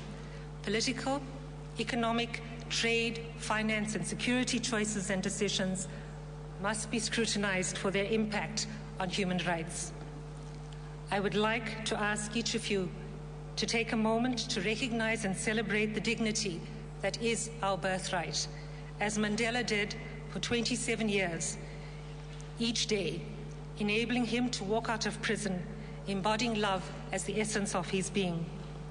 Together, working with this power, we can recognize the dignity within ourselves and each other to ensure that poverty becomes history and that all of our people enjoy the human rights which Walter Sisulu stood for, which the Freedom Charter embodied. I thank you.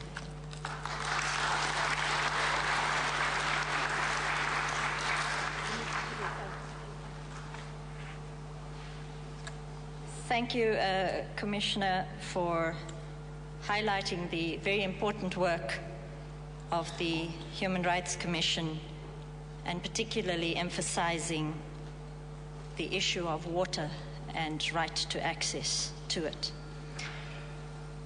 In many countries, Mr. President, Mr. Deputy President, today that espouse the values of equality, fraternity, and freedom,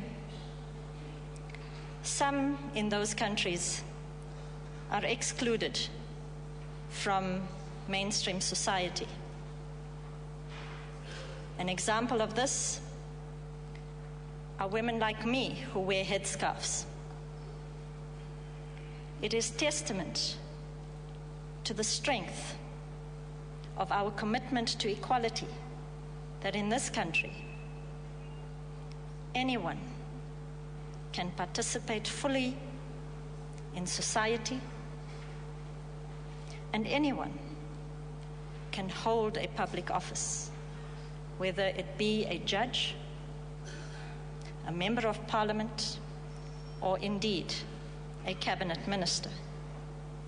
Today, in recognition of this commitment, we have present in our midst leaders from 2 of the political parties represented in Parliament, over and above leaders from the governing party.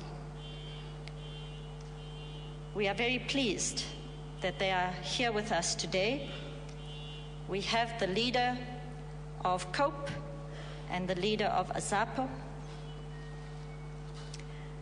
And I wish to call on both of them now to come up to the stage and deliver their messages of support. I suggest we do it in alphabetical order, and we'll get the leader of AZAPO first.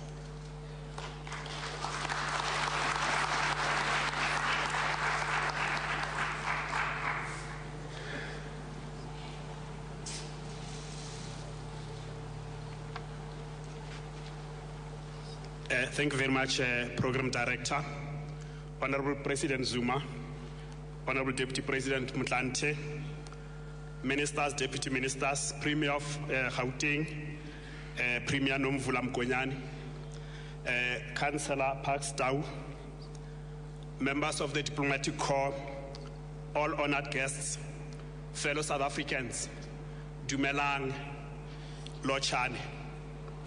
Our Human Rights Day was inspired by the Sharpeville and Langa massacres.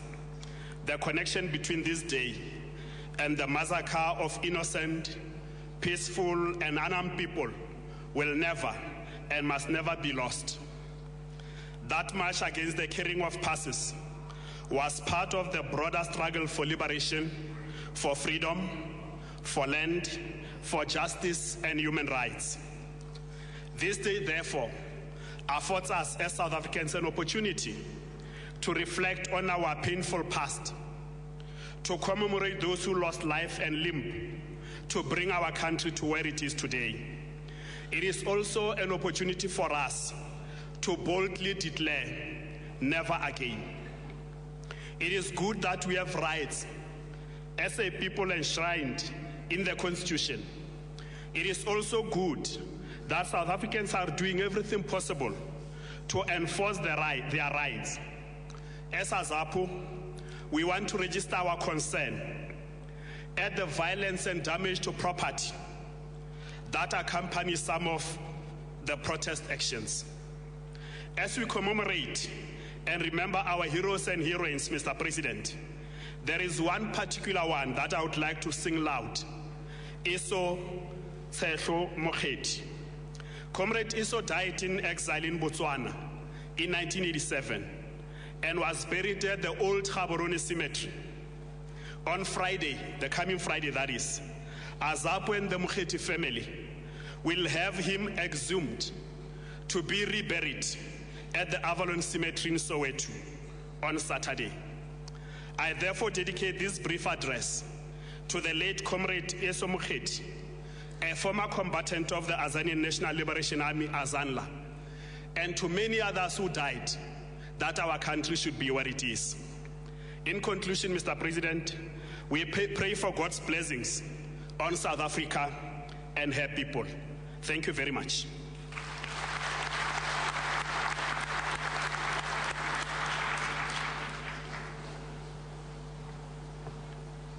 I now call on the leader of COPE to also deliver his message of support.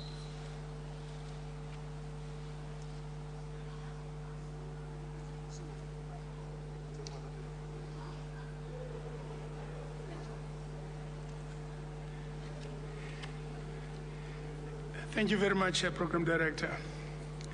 Honorable President, Deputy President, Premier Mukonyani, Minister Khadebe, all protocol observed. My dear fellow South Africans, today is our National Human Rights Day. It's a day on which we stop to reflect on the road our nation has traveled and the road that lies ahead. I do think that looking at the situation outside and outside of this House, political parties, church leaders, trade union leaders, all of us in leading positions have an outstanding duty. We've got to educate the people of our country that this National Day has not been set aside for any other purpose than principally to reflect on this big challenge facing our nation. That at least at the beginning of such a day as this, citizens everywhere must prioritize the possibility of appearing at gatherings of this nature, just to reflect on it and therefore to inspire themselves to carry this job into the future. Mr. President, I underline again that I think political parties and other leaders of society have a measure-abiding responsibility. The rights of the people of South Africa were not only abused at Sharpeville. We must still go to Bell Hook in the Eastern Cape and recall the massacre there in 1822. We must go to Pondoland in one of the other years to stand on the spot where the people of our country there, in their rebellion against the appropriation of their meager land and property, were massacred. Sometime we must go and stop at Mkumbani and think of what happened there in the late 50s to our people. We've got to go to Skukuniland in other years and again educate the young ones and remind ourselves what's happened to our people there. The list is unending. When, therefore, yesterday some of our people complained that we were not going to Sharpeville, it pointed out to the fact that we have not carried out that responsibility of educating them that in the battle against the removal of the Indian people in Durban, there was human rights violation taking place. What happened to the Khoi? What happened to that? So when we talk about National Human Rights Day, we have to ensure that our people as a nation understand each and everything that's been done which is not appropriate. So this work has to be done by all of us. It also does say something about the fact that not all of us political parties are represented here. This day is a national day. It's for all of whatever our differences may be on the question that everybody must have the same political rights. On that issue, there is no debate. And therefore, when that day comes, South Africans stop and speak and think one.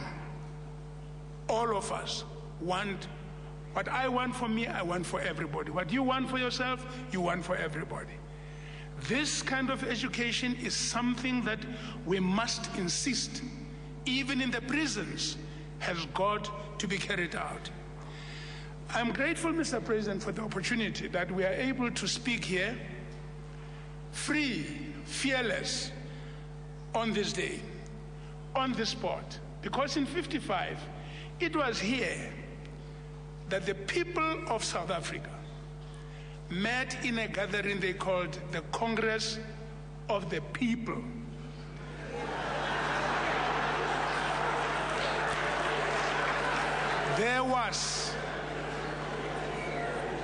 There was no single section of the population of South Africa that was not represented at the Congress of the People. And it was then that our people then said, we want these rights, we want this condition of life, we want this and that and the other. We want the people shall govern, they must govern. We want that our people shall have housing. And we want that there shall be peace and security for all. We still say today, those are the rights that had been violated all along. And today we are here to remind ourselves of that, to take stock of what we have done to advance in that direction, and also to observe that there is a lot of work that is outstanding that we must still do. Nevertheless, we are grateful for that which has been achieved. We take fresh determination to achieve what is outstanding. I thank you.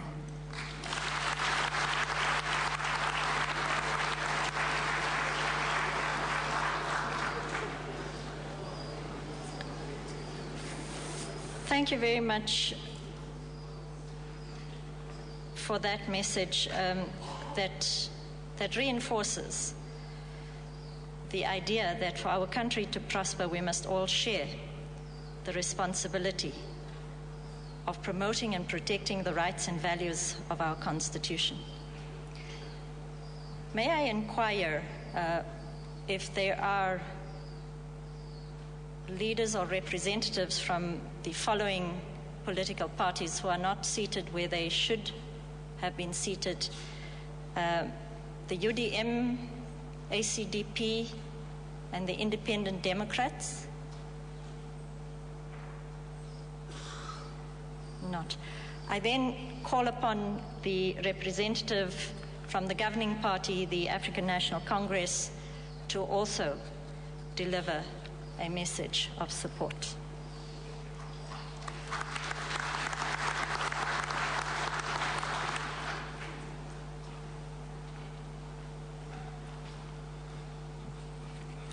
Honorable President, Honorable Deputy President, Honorable Ambassador Mpoto, the leadership on the head table, the people of South Africa.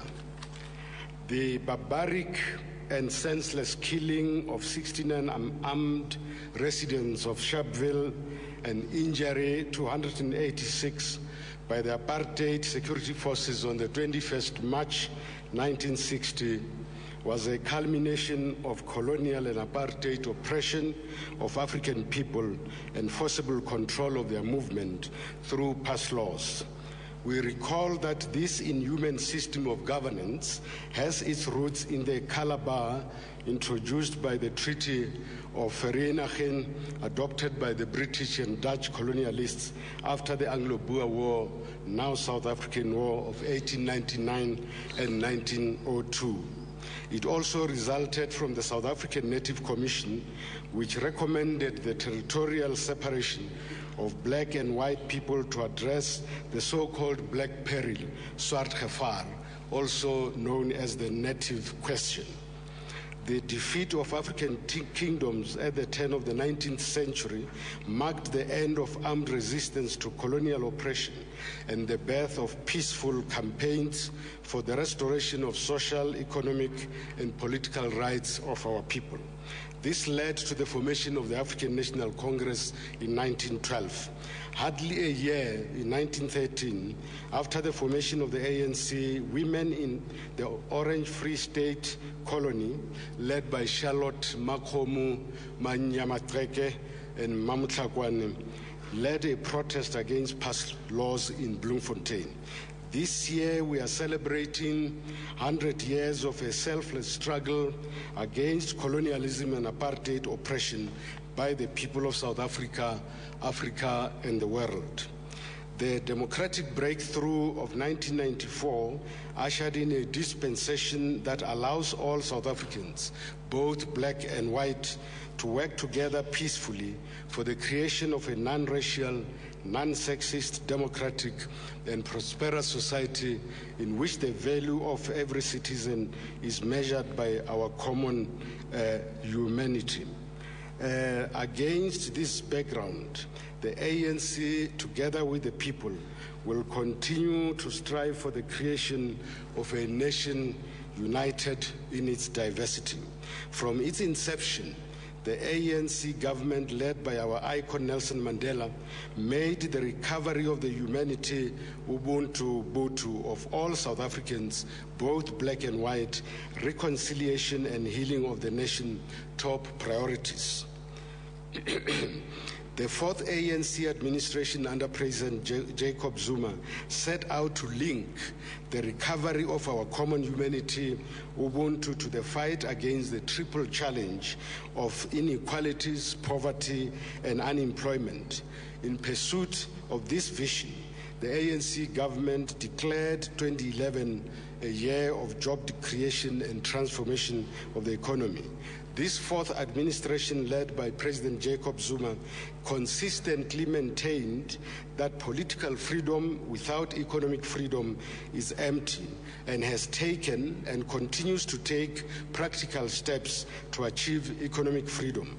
It does so out of the conviction that economic freedom is the surest means for the recovery of our human dignity, values of equality, freedom, and justice for all.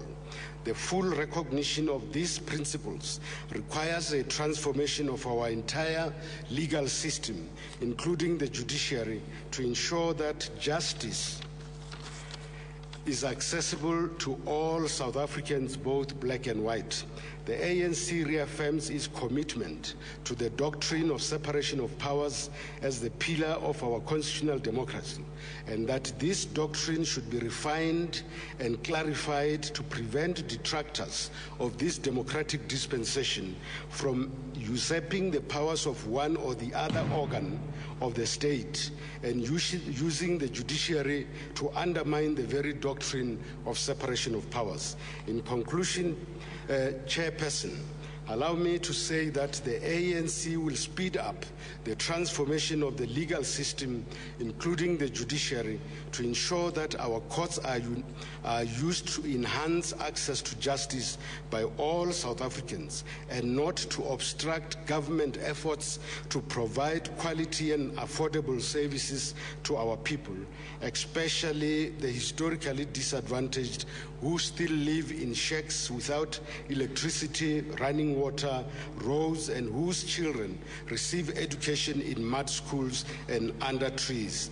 The ANC also believed that the creation of a society based on the values and principles of Ubuntu and the declaration of Ubuntu Day to impart these values to our youth and children could serve to arrest the deepening moral degeneration and restore the values of self-worth, self-respect, and respect for others, culture of self-help and the self-reliance, and the will for progress and development. Last but not least, the ANC support the call by President Jacob Zuma for a national dialogue on nation building and social cohesion, and wish to urge government to ensure the practical steps are taken to initiate this long overdue dialogue. Tobela, Realebua, Rolebua, Hankensa, Siabonga Mzazi.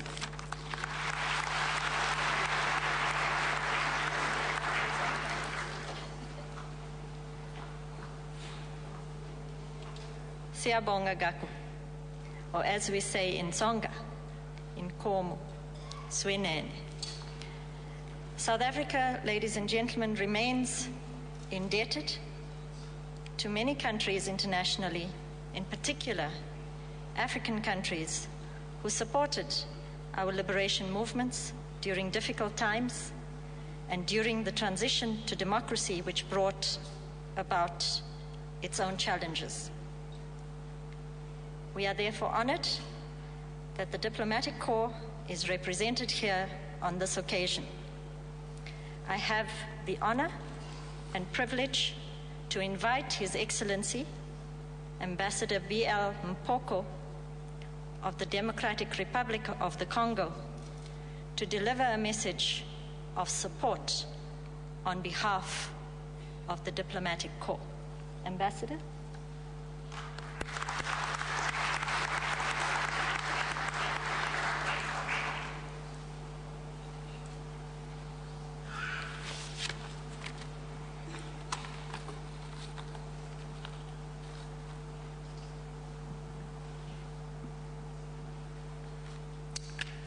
Program Director,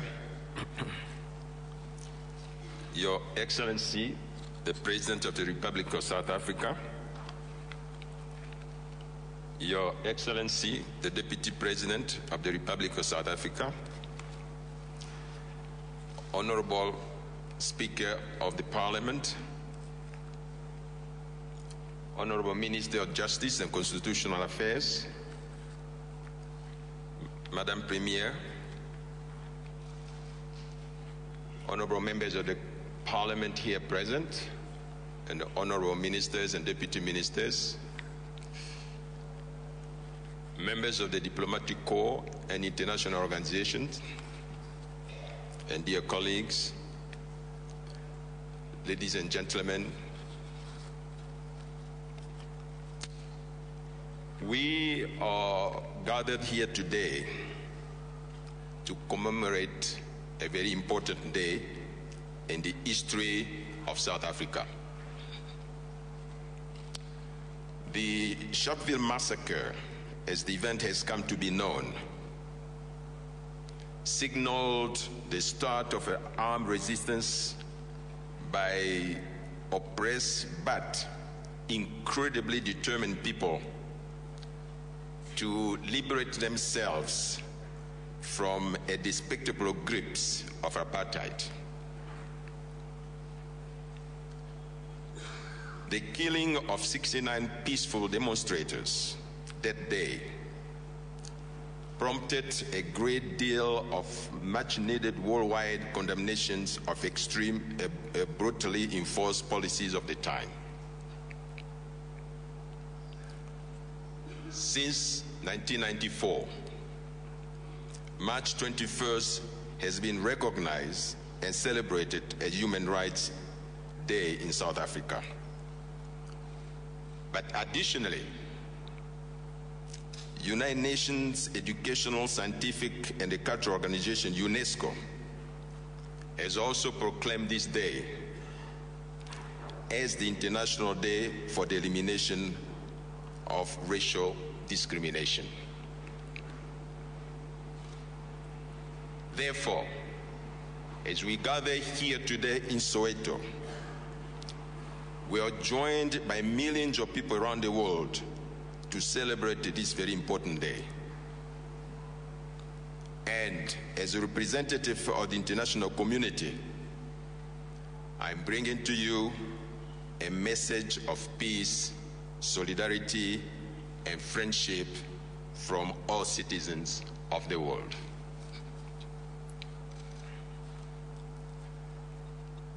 How fitting and tremendously significant that the former President Nelson Mandela selected Sharpeville as the site for the signing into law of the new Constitution of South Africa. As you are aware, most constitutions limit themselves to the protections of political rights. But yours embodies all the elements, not only of the human rights, but also social and economic rights. According to the U.S. Supreme Court Justice Ruth Ginsburg, the South African Constitution is an admirable piece of work. She goes so far as to suggest that the Egyptians should consider using the South African Constitution as a model as they now embark upon drafting their own constitution. Clearly, such a recommendation highlights the fact that the advancements promoted by the struggle movement here in South Africa has contributed significantly to a solid foundation for true democracy and self-determination.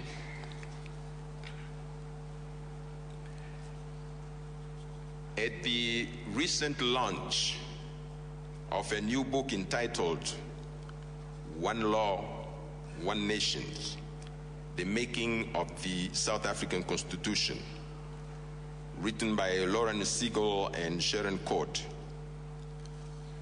Cyril Ramaphosa refers to the South African Constitution as the nation's birth certificate. We wrote the Constitution collectively, he goes on to say. We wrote it with our blood, and some people wrote it with their lives. We wrote it with our tears and our sweat. End of quotation. The adoption of the South African Constitution in 1996 was a major turning point in this country's history. It was the product of a difficult negotiations and countless disturbing events. Many of the ideas that are contained in this Constitution are the culmination of the years of struggle. So there is a direct link between the struggle movement and the its result into a very democratic and a very advanced constitution in this country. Therefore, as South Africans, you have every right to be proud of what you have achieved in transforming your liberation movement into a vibrant democracy. Some countries lost their way after their liberation movement, but you in South Africa have stayed on course, and today many young nations that are struggling to find effective ways to move towards democracy,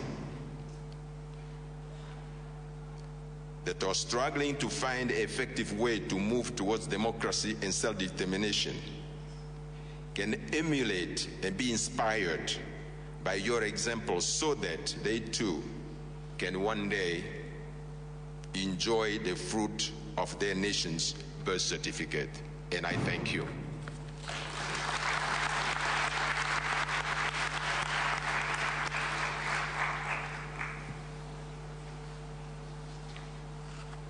Merci beaucoup, Monsieur Mpoko. It is always refreshing to look at ourselves through the eyes of our friends who are from neighboring countries. Ladies and gentlemen, at this juncture in the proceedings, we have the handing over and lighting of the torch of peace by Minister Radebe. And on the program, you will see the name of Minister Motshekga. Unfortunately, Minister Motshekga has taken ill, and she is ably represented here this afternoon by the Deputy Minister of Basic Education, Mr. Enver Surti. The torch of peace, which is being lit, symbolizes government's commitment to combating all forms of violence against women and children. The torch is a symbol of hope. It reflects government's resolve to instill amongst all of us a stronger sense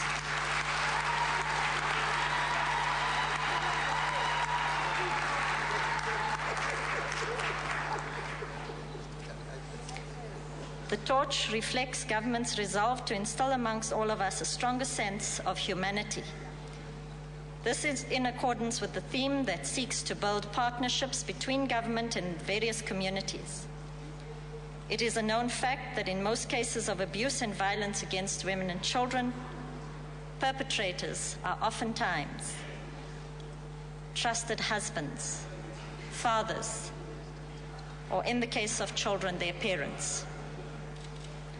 The Department of Justice will use this torch as a symbol in its campaign aimed at raising awareness of the scourge of violence against the most vulnerable in our society and working together with communities and stakeholders to develop more effective strategies to prevent gender violence and harm to children.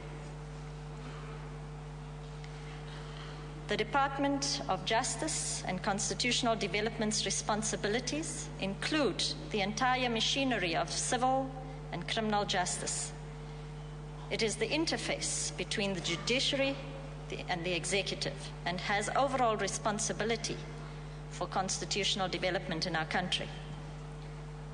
As the coordinators of today's commemoration of this historic day in our national calendar, the Minister of Justice and Constitutional Development, the Honorable Jeff Radebe, will officially welcome the President of the Republic of South Africa.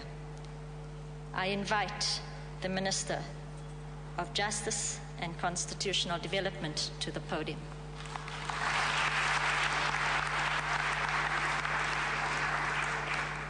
Thank you, Director of the Program, His Excellency, the President of the Republic of South Africa, President Zuma, His Excellency, the Deputy President Kgalema Motlanthe, the Speaker of Parliament, Max Sisulu, the Chairperson of the NCOP, Mahlangu, Cabinet colleagues, the Premier of Gauteng, Honorable members of the Diplomatic Corps, our veterans of the liberation struggle, all honored guests, ladies and gentlemen.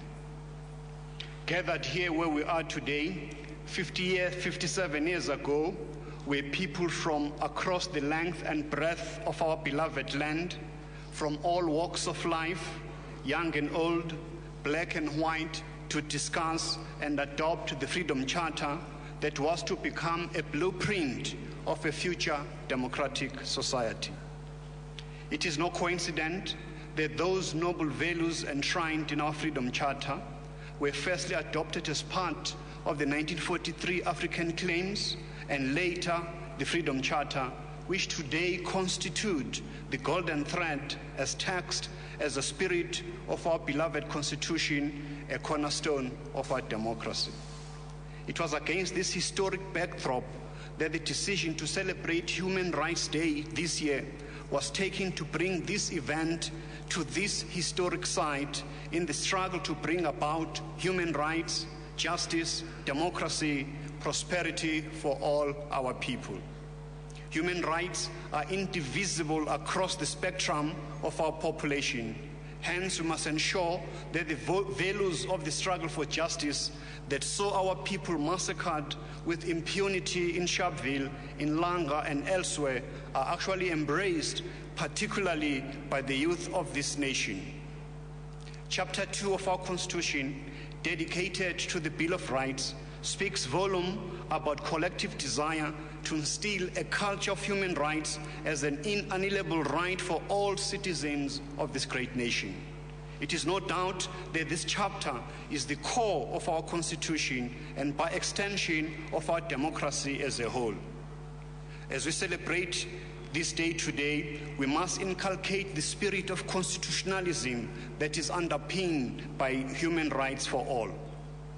As we are gathered here today, we are also inspired by the role that the people of Soweto have played over the years, has always been at the forefront of the liberation struggle. The 1976 student uprisings that started here in Soweto and became synonymous with this great township further put our overall struggle on the world map. The name Southwest Township, whose acronym Soweto became the more popular variant, was no longer a mere direction of where blacks in and around Johannesburg were located by the system of apartheid. But this place has become a political pointer on the direction of the struggle for political freedom. The history of Soweto boasts of luminaries such as President Nelson Mandela, Archbishop Emeritus Tutu, Winnie Mandela, and countless other heroes and heroines of our country. It also boasts of the two greatest national soccer derbies, Orlando Pirates and Chiefs, whose games as recently as last weekend continue to put South Africa on the continental and world map. This sprawling township is also home to various institutions, including churches that were in the forefront for the struggle against racial oppression in our country.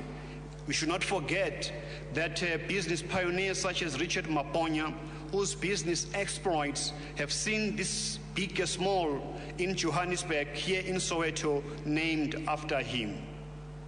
We are honored today that as we're assembled to listen to the President of a free and democratic South Africa addressing us at the same place where the Congress of the People converged in 1955 to adopt the Freedom Charter. Our President doesn't need any introduction. What is most not spoke about is that our President, together with former President Mbeki, were amongst the members of the leadership in exile who were most trusted by Oliver Tambo, who initiated the talks about talks. He was part of the first contingents of leaders of the ANC to come inside the country after the unbanning of the ANC, who saw the signing of the Grooteskier and the Pretoria Minutes paving the way for a negotiated settlement. He was part of the negotiations to found this constitution that we now enjoy today. President's life is interwoven with the fabric of our human rights struggle, and it is most befitting that on this important occasion he has made time from his very busy schedule to partake with us as we celebrate National Human Rights Day. Ladies and gentlemen, honored guests, allow me to humbly request His Excellency the President of our beloved Republic, President Jacob Zuma, to give us his keynote address.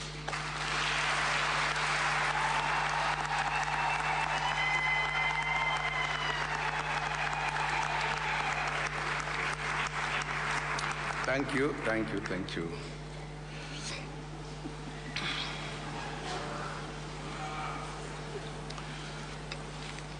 Director of the program,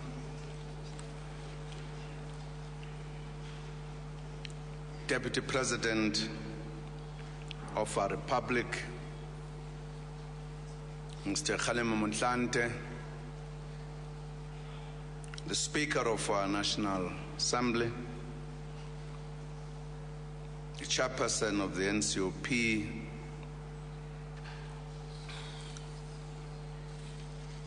the Minister of Justice and Constitutional Development, and all ministers and deputy ministers present, Gauteng Premier Nomvula Mokonyane, members of the National Parliament and members of the Legislature, Executive Mayor of the City of Johannesburg, and other mayors and councillors who are with us today, representatives of the Chapter 9 institutions, the Dean of the Diplomatic Corps, the Ambassador of the Democratic Republic of Congo, and all members of the Diplomatic Corps are with us here today, leaders of the political parties who are here, religious leaders, traditional leaders, veterans of our struggle,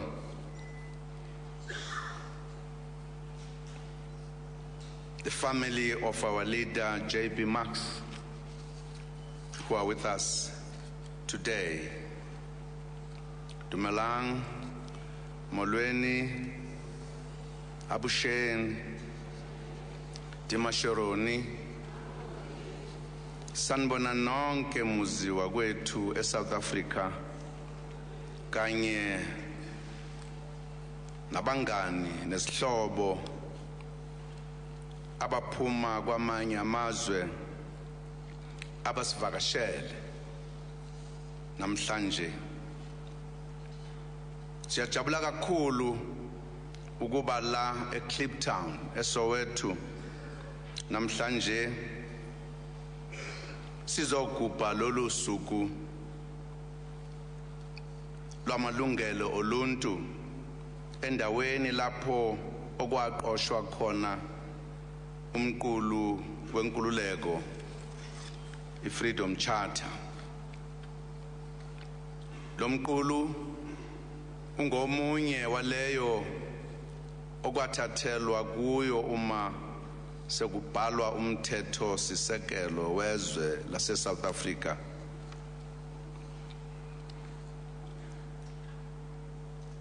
Uma silapha eKliptown Walter Sisulu Square sikhumbula kakhulu ubaba uSisulu uxhamela elinye lamaqhawe ayekhona la wayengumgqugquzeli omkhulu wale ngqungquthela yaseKliptown. Ngenkathi kuzoqoshwa lomqulu wenkululeko ngo-1955. Namhlanje futhi sikhumbula onke amaqhawe asala enkundleni esikhathini ezahlukahlukene eziningi ngesikhathi sizabalazela inkululeko. Compatriots and friends, on this solemn occasion, we extend a special greeting to all South Africans who suffered gross human rights violations during the colonial oppression and the apartheid period. We are happy to join the people of Kliptown and Soweto, and indeed the whole country, to mark Human Rights Day. Today, we also remember, amongst many tragic incidents, the horrific events of the 21st of March 1960. On that day, 69 people were mercilessly killed and scores were injured as police opened fire on demonstrators who were protesting against the pass laws in Sharpeville.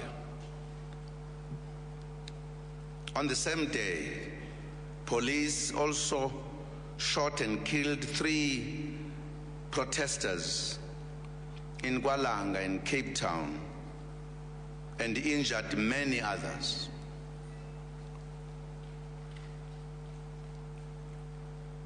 Another person was shot at a similar demonstration at the police station in Vanderbijl Park. We remember these patriots and thousands of others who fell inside the country and beyond our borders in pursuit of freedom and human rights for all. In their memory, we worked hard to develop a progressive constitution of the Republic which enshrines the human rights of all our people in a Bill of Rights. On Human Rights Day, today, we urge our people to familiarize themselves more with this supreme law of the land and appreciate its liberating features. The Constitution has its roots mainly in 4 documents or processes.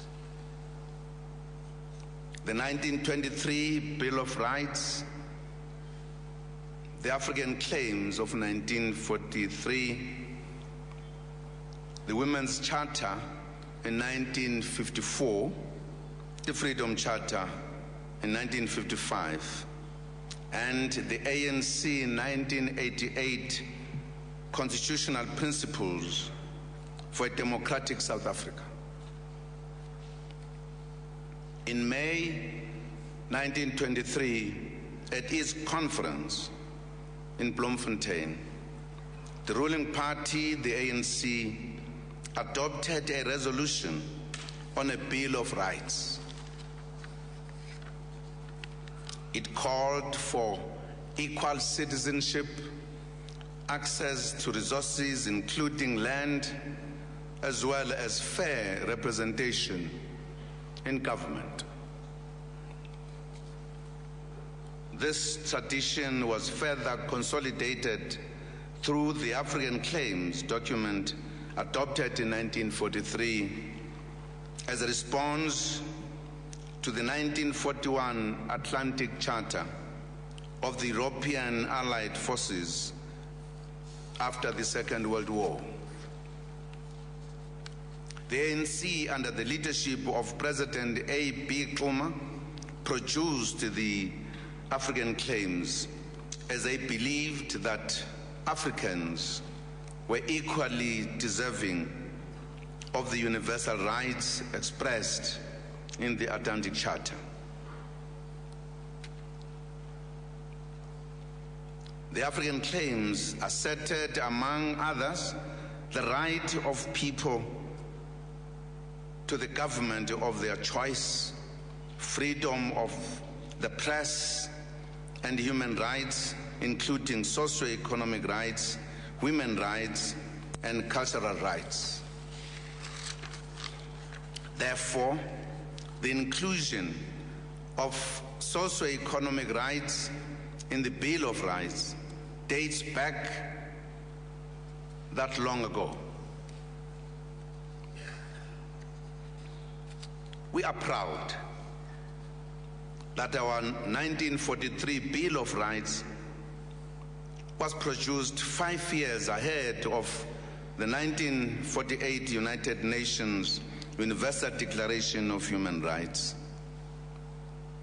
South Africa, in particular, the ANC, has the oldest liberation movement led the world, so to speak, on the issue of the human rights.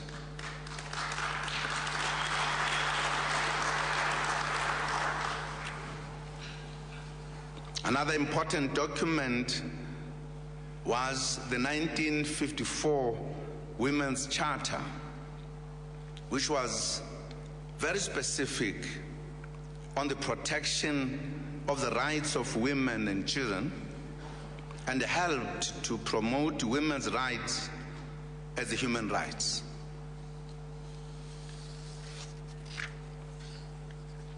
On the 26th June 1955, thousands of delegates gathered here in Kliptown, including Nelson Mandela, Walter Sisulu, Helen Joseph, and Father Trevor Huddleston, to adopt the Freedom Charter. The two stalwarts, our icon Madiba and Kamela, were around here, though they were not very visible. They were part of the backbone that organized, and they were monitoring it just other side of the road. We welcome to this commemoration the many veterans of the Freedom Charter process who attended the Congress of the People, of the People's Gathering here in Kliptown. And many of them are sitting here in front, still fresh, indeed.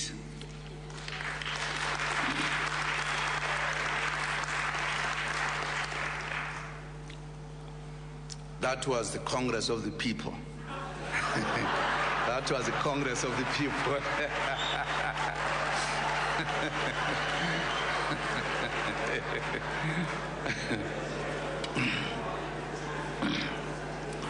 And I would like to suggest my colleague that if there was any other Congress called the Congress of the People, must think like that Congress.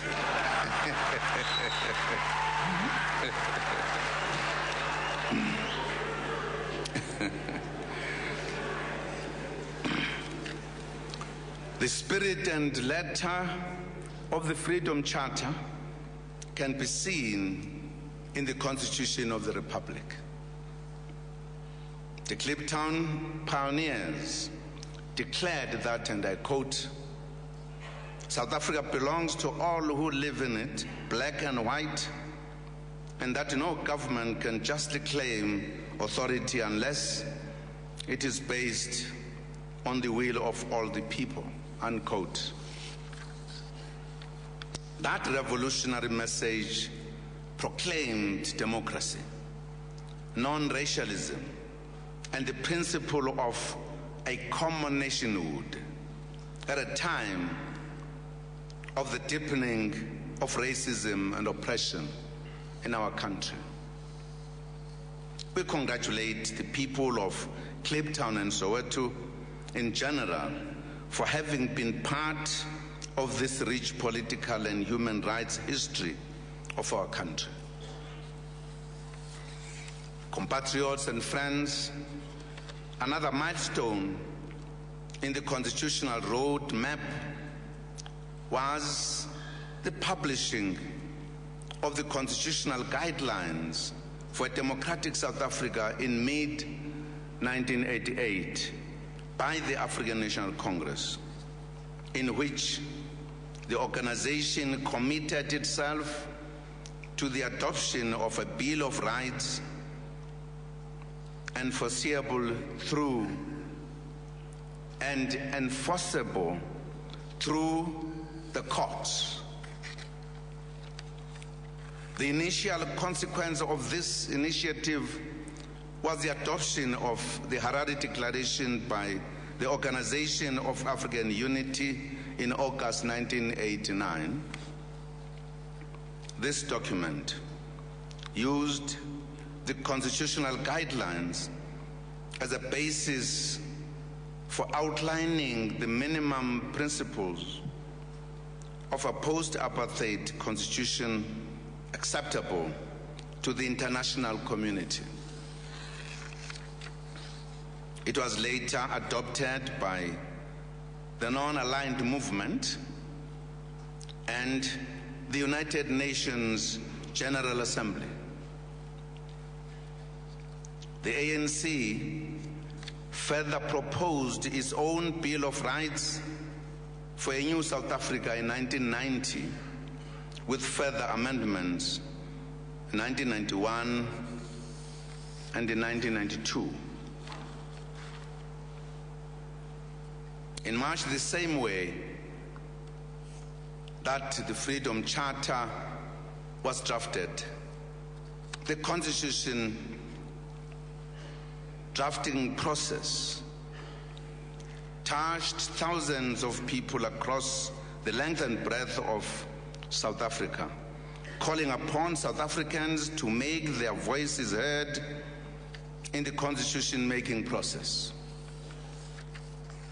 The result was a constitution that commits us all, individually and collectively, to build a nation based on the democratic values of human dignity, equality, and freedom through constitutionalism and the rule of law.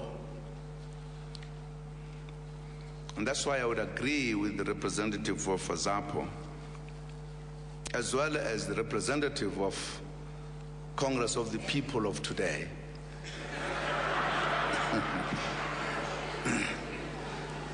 that we need to take time to teach ourselves our Constitution. particularly the section that deals with our rights, because if we appreciate the rights, then we must know that if I have rights, other citizens too have rights.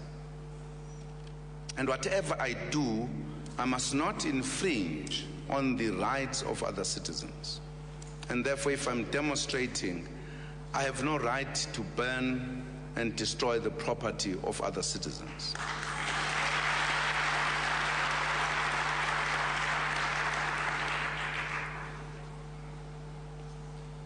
That's why I agree that all of us together, we must undertake that process of helping ourselves to understand our rights better. Compatriots and friends, to give meaning to our freedom and to implement the provisions of the Constitution from 1994, the democratic governments immediately focused on building a new non-racial and non-sexist democratic and prosperous society. During the first 10 years of democracy, Parliament approved 789 laws or amendments to eliminate institutionalized racism from our statute books. The democratization of the three arms of the state began: the executive, judiciary, and the legislature. Chapter 9 institutions were established to strengthen and protect constitutional democracy and human rights. To give effect to socioeconomic rights, government, working with the people, has over the years expanded the delivery of social services. Since 1994, the National Housing Program has delivered 2.8 million houses.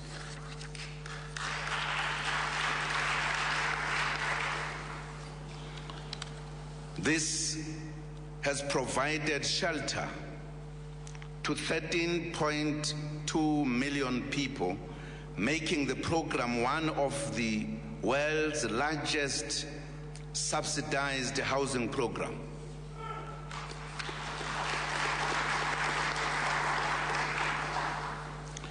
By December 2011, we had provided 87% of the rural households with water and 75% with access to sanitation. The Constitution specifically mentions social security as a human right. Government provides social grants to about 15 million people, mainly vulnerable groups such as children, older persons above the age of 60, and people with disabilities. Access to education is being broadened through extending no-fee schools, enabling 8 million children to obtain free education, and also the conversion of tertiary institution loans into bursaries for qualifying students. With regards to health, amongst many improvements, a total of 29 hospitals in rural and urban areas are under construction, while 17 others are in the planning and design stage. These facilities will all include services for HIV and AIDS patients, as we continue to expand HIV and AIDS treatment, prevention and support services. The National Health Insurance System will, in the long term, improve our health care, especially for the poor. Over 231,000 households gained access to water between 2009 and 2011. 82% of households are now connected to the mains electricity supply. We have done well indeed in a short space of time. However, we are aware that as more people gain access to these socioeconomic rights, many more still live in hardship due to decades of neglect. Bakwethu, siyazi ukuthi abantu bayajabulela kakhulu inkululeko.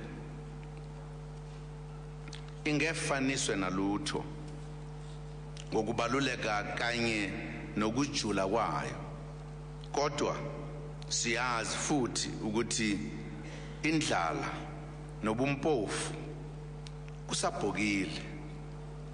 Abantu badinga imisebenzi. Ingakho ke sesigcile kangaka ekuthuthukisweni komnotho wezwe ukuze kukhule amathuba emsebenzi.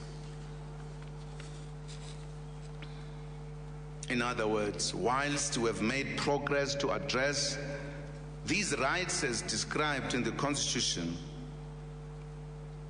because of the daunting task and history, we are fully aware that we still have a big challenge and that we have not reached every citizen.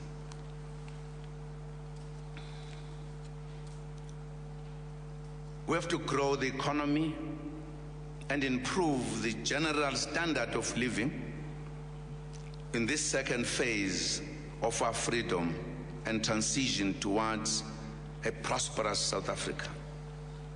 To achieve prosperity, in 2010, we introduced the new growth path framework, and amongst other interventions, announced 6 job drivers. These are infrastructure development, agriculture, mining and beneficiation, manufacturing and green economy and tourism. In the 2012 State of the Nation address, we unveiled an implementation plan for one of these job drivers, infrastructure development. I announced several projects around the country as part of creating an environment for a better life. When our people marched against the pass laws at Sharpeville and Langa in 1960 and in other parts of the country, they were asserting their right to work and live in urban areas. They were also reflecting the poverty and underdevelopment in rural areas, and then the Bantustans. Our infrastructure plan is intended to tackle the legacy of decades of underdevelopment and to respond to the basic needs of all our people. The infrastructure revolution is about providing housing, sanitation, public transport, and running water in the urban areas for millions of South Africans who are urban residents.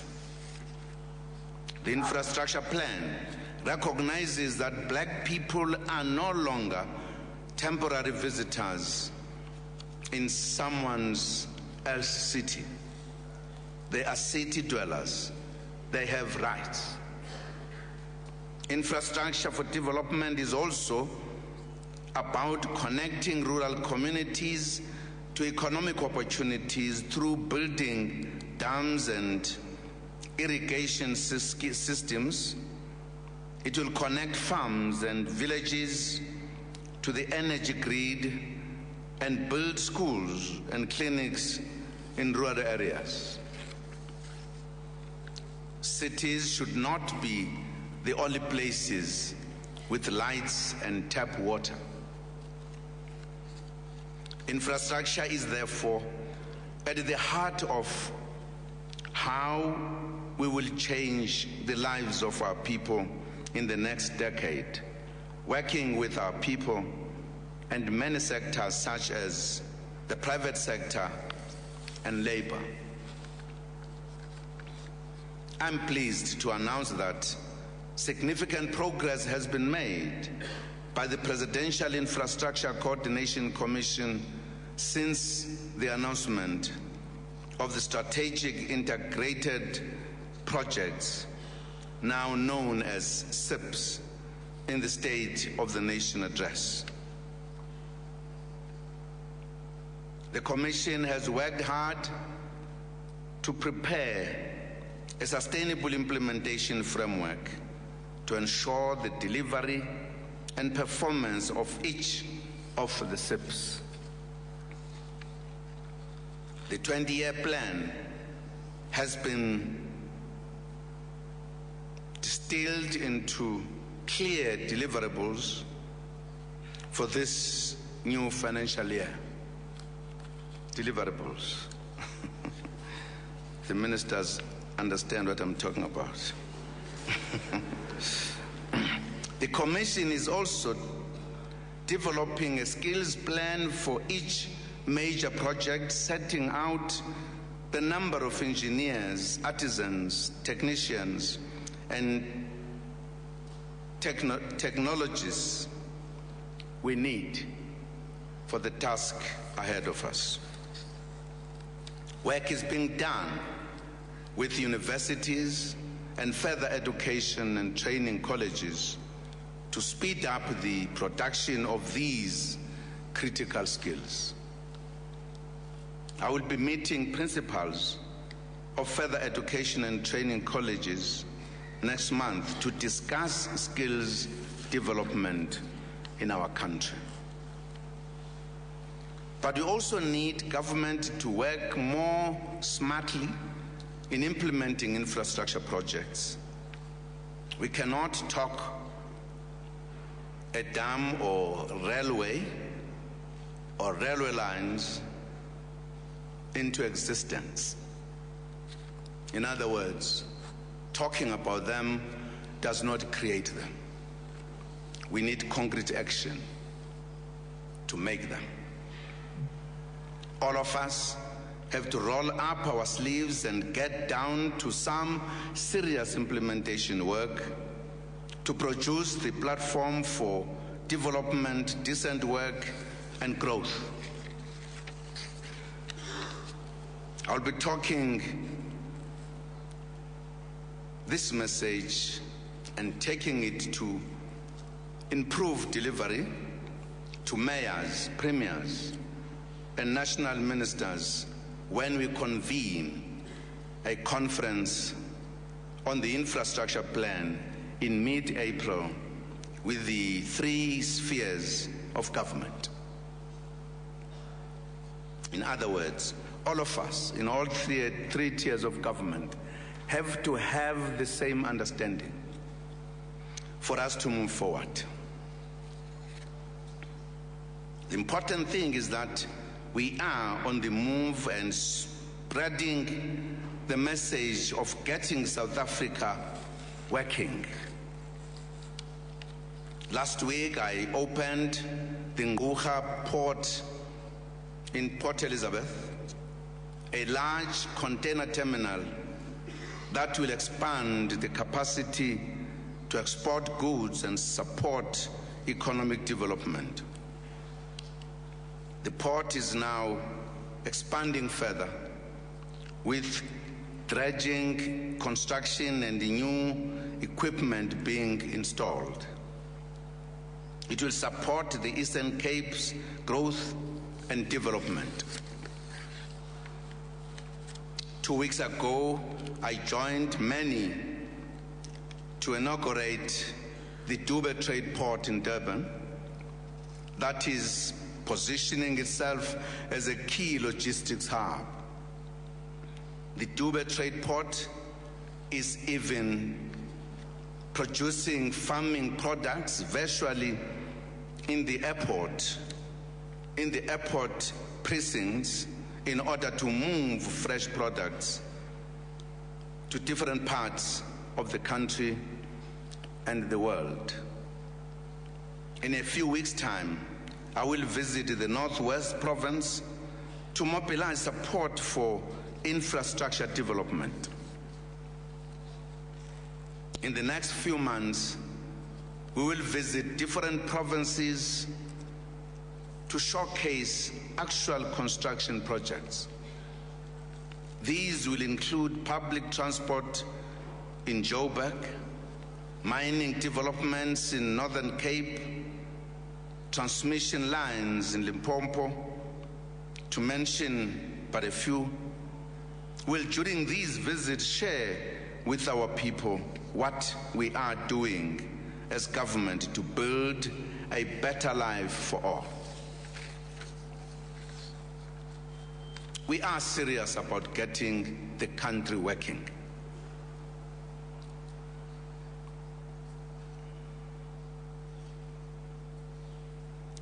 Compatriots, we know that we are driving this infrastructure program during a difficult global recession. The recent economic recession of 2009 had also affected our country negatively, and about 1 million people lost their jobs. However, there are encouraging signs of job creation, with the economy adding 365,000 net new jobs in 2011. Our infrastructure program in 2010 saved us from real impact of the 2009 recession. We are convinced that our infrastructure focus now will lay the foundation for 20 or more years of growth, improved service delivery, and jobs. We look forward to working with all South Africans to drive back poverty, unemployment, and inequality. Compatriots and friends, when we speak of human rights, we include the rights of all, including persons with disabilities. Last year, the United Nations in 2011 declared the 21st of March as World Down Syndrome Day to promote the rights of persons with Down syndrome to enjoy full human rights and dignified lives. We call on all South Africans to pledge solidarity with South Africans with Down syndrome and their families, and accord them the respect and understanding they deserve.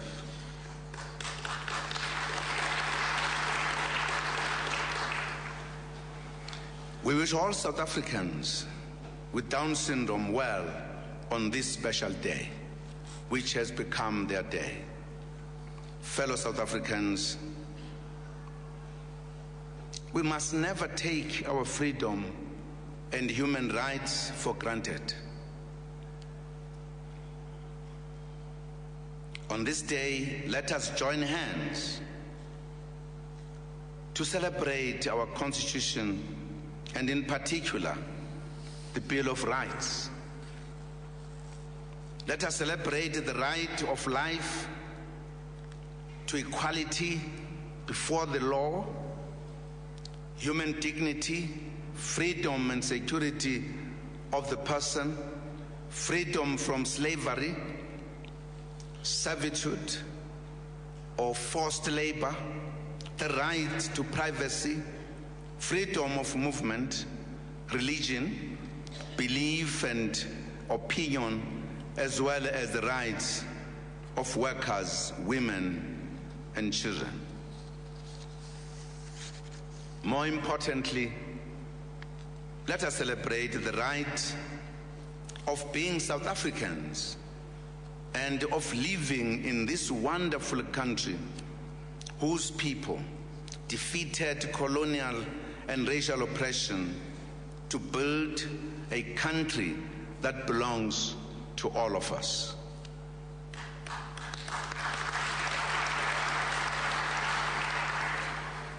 May God protect our people. Nkosi sikelele Africa. Morena boloka setjhaba sa heso. God bless South Africa. Hosi katekisa Africa. I thank you.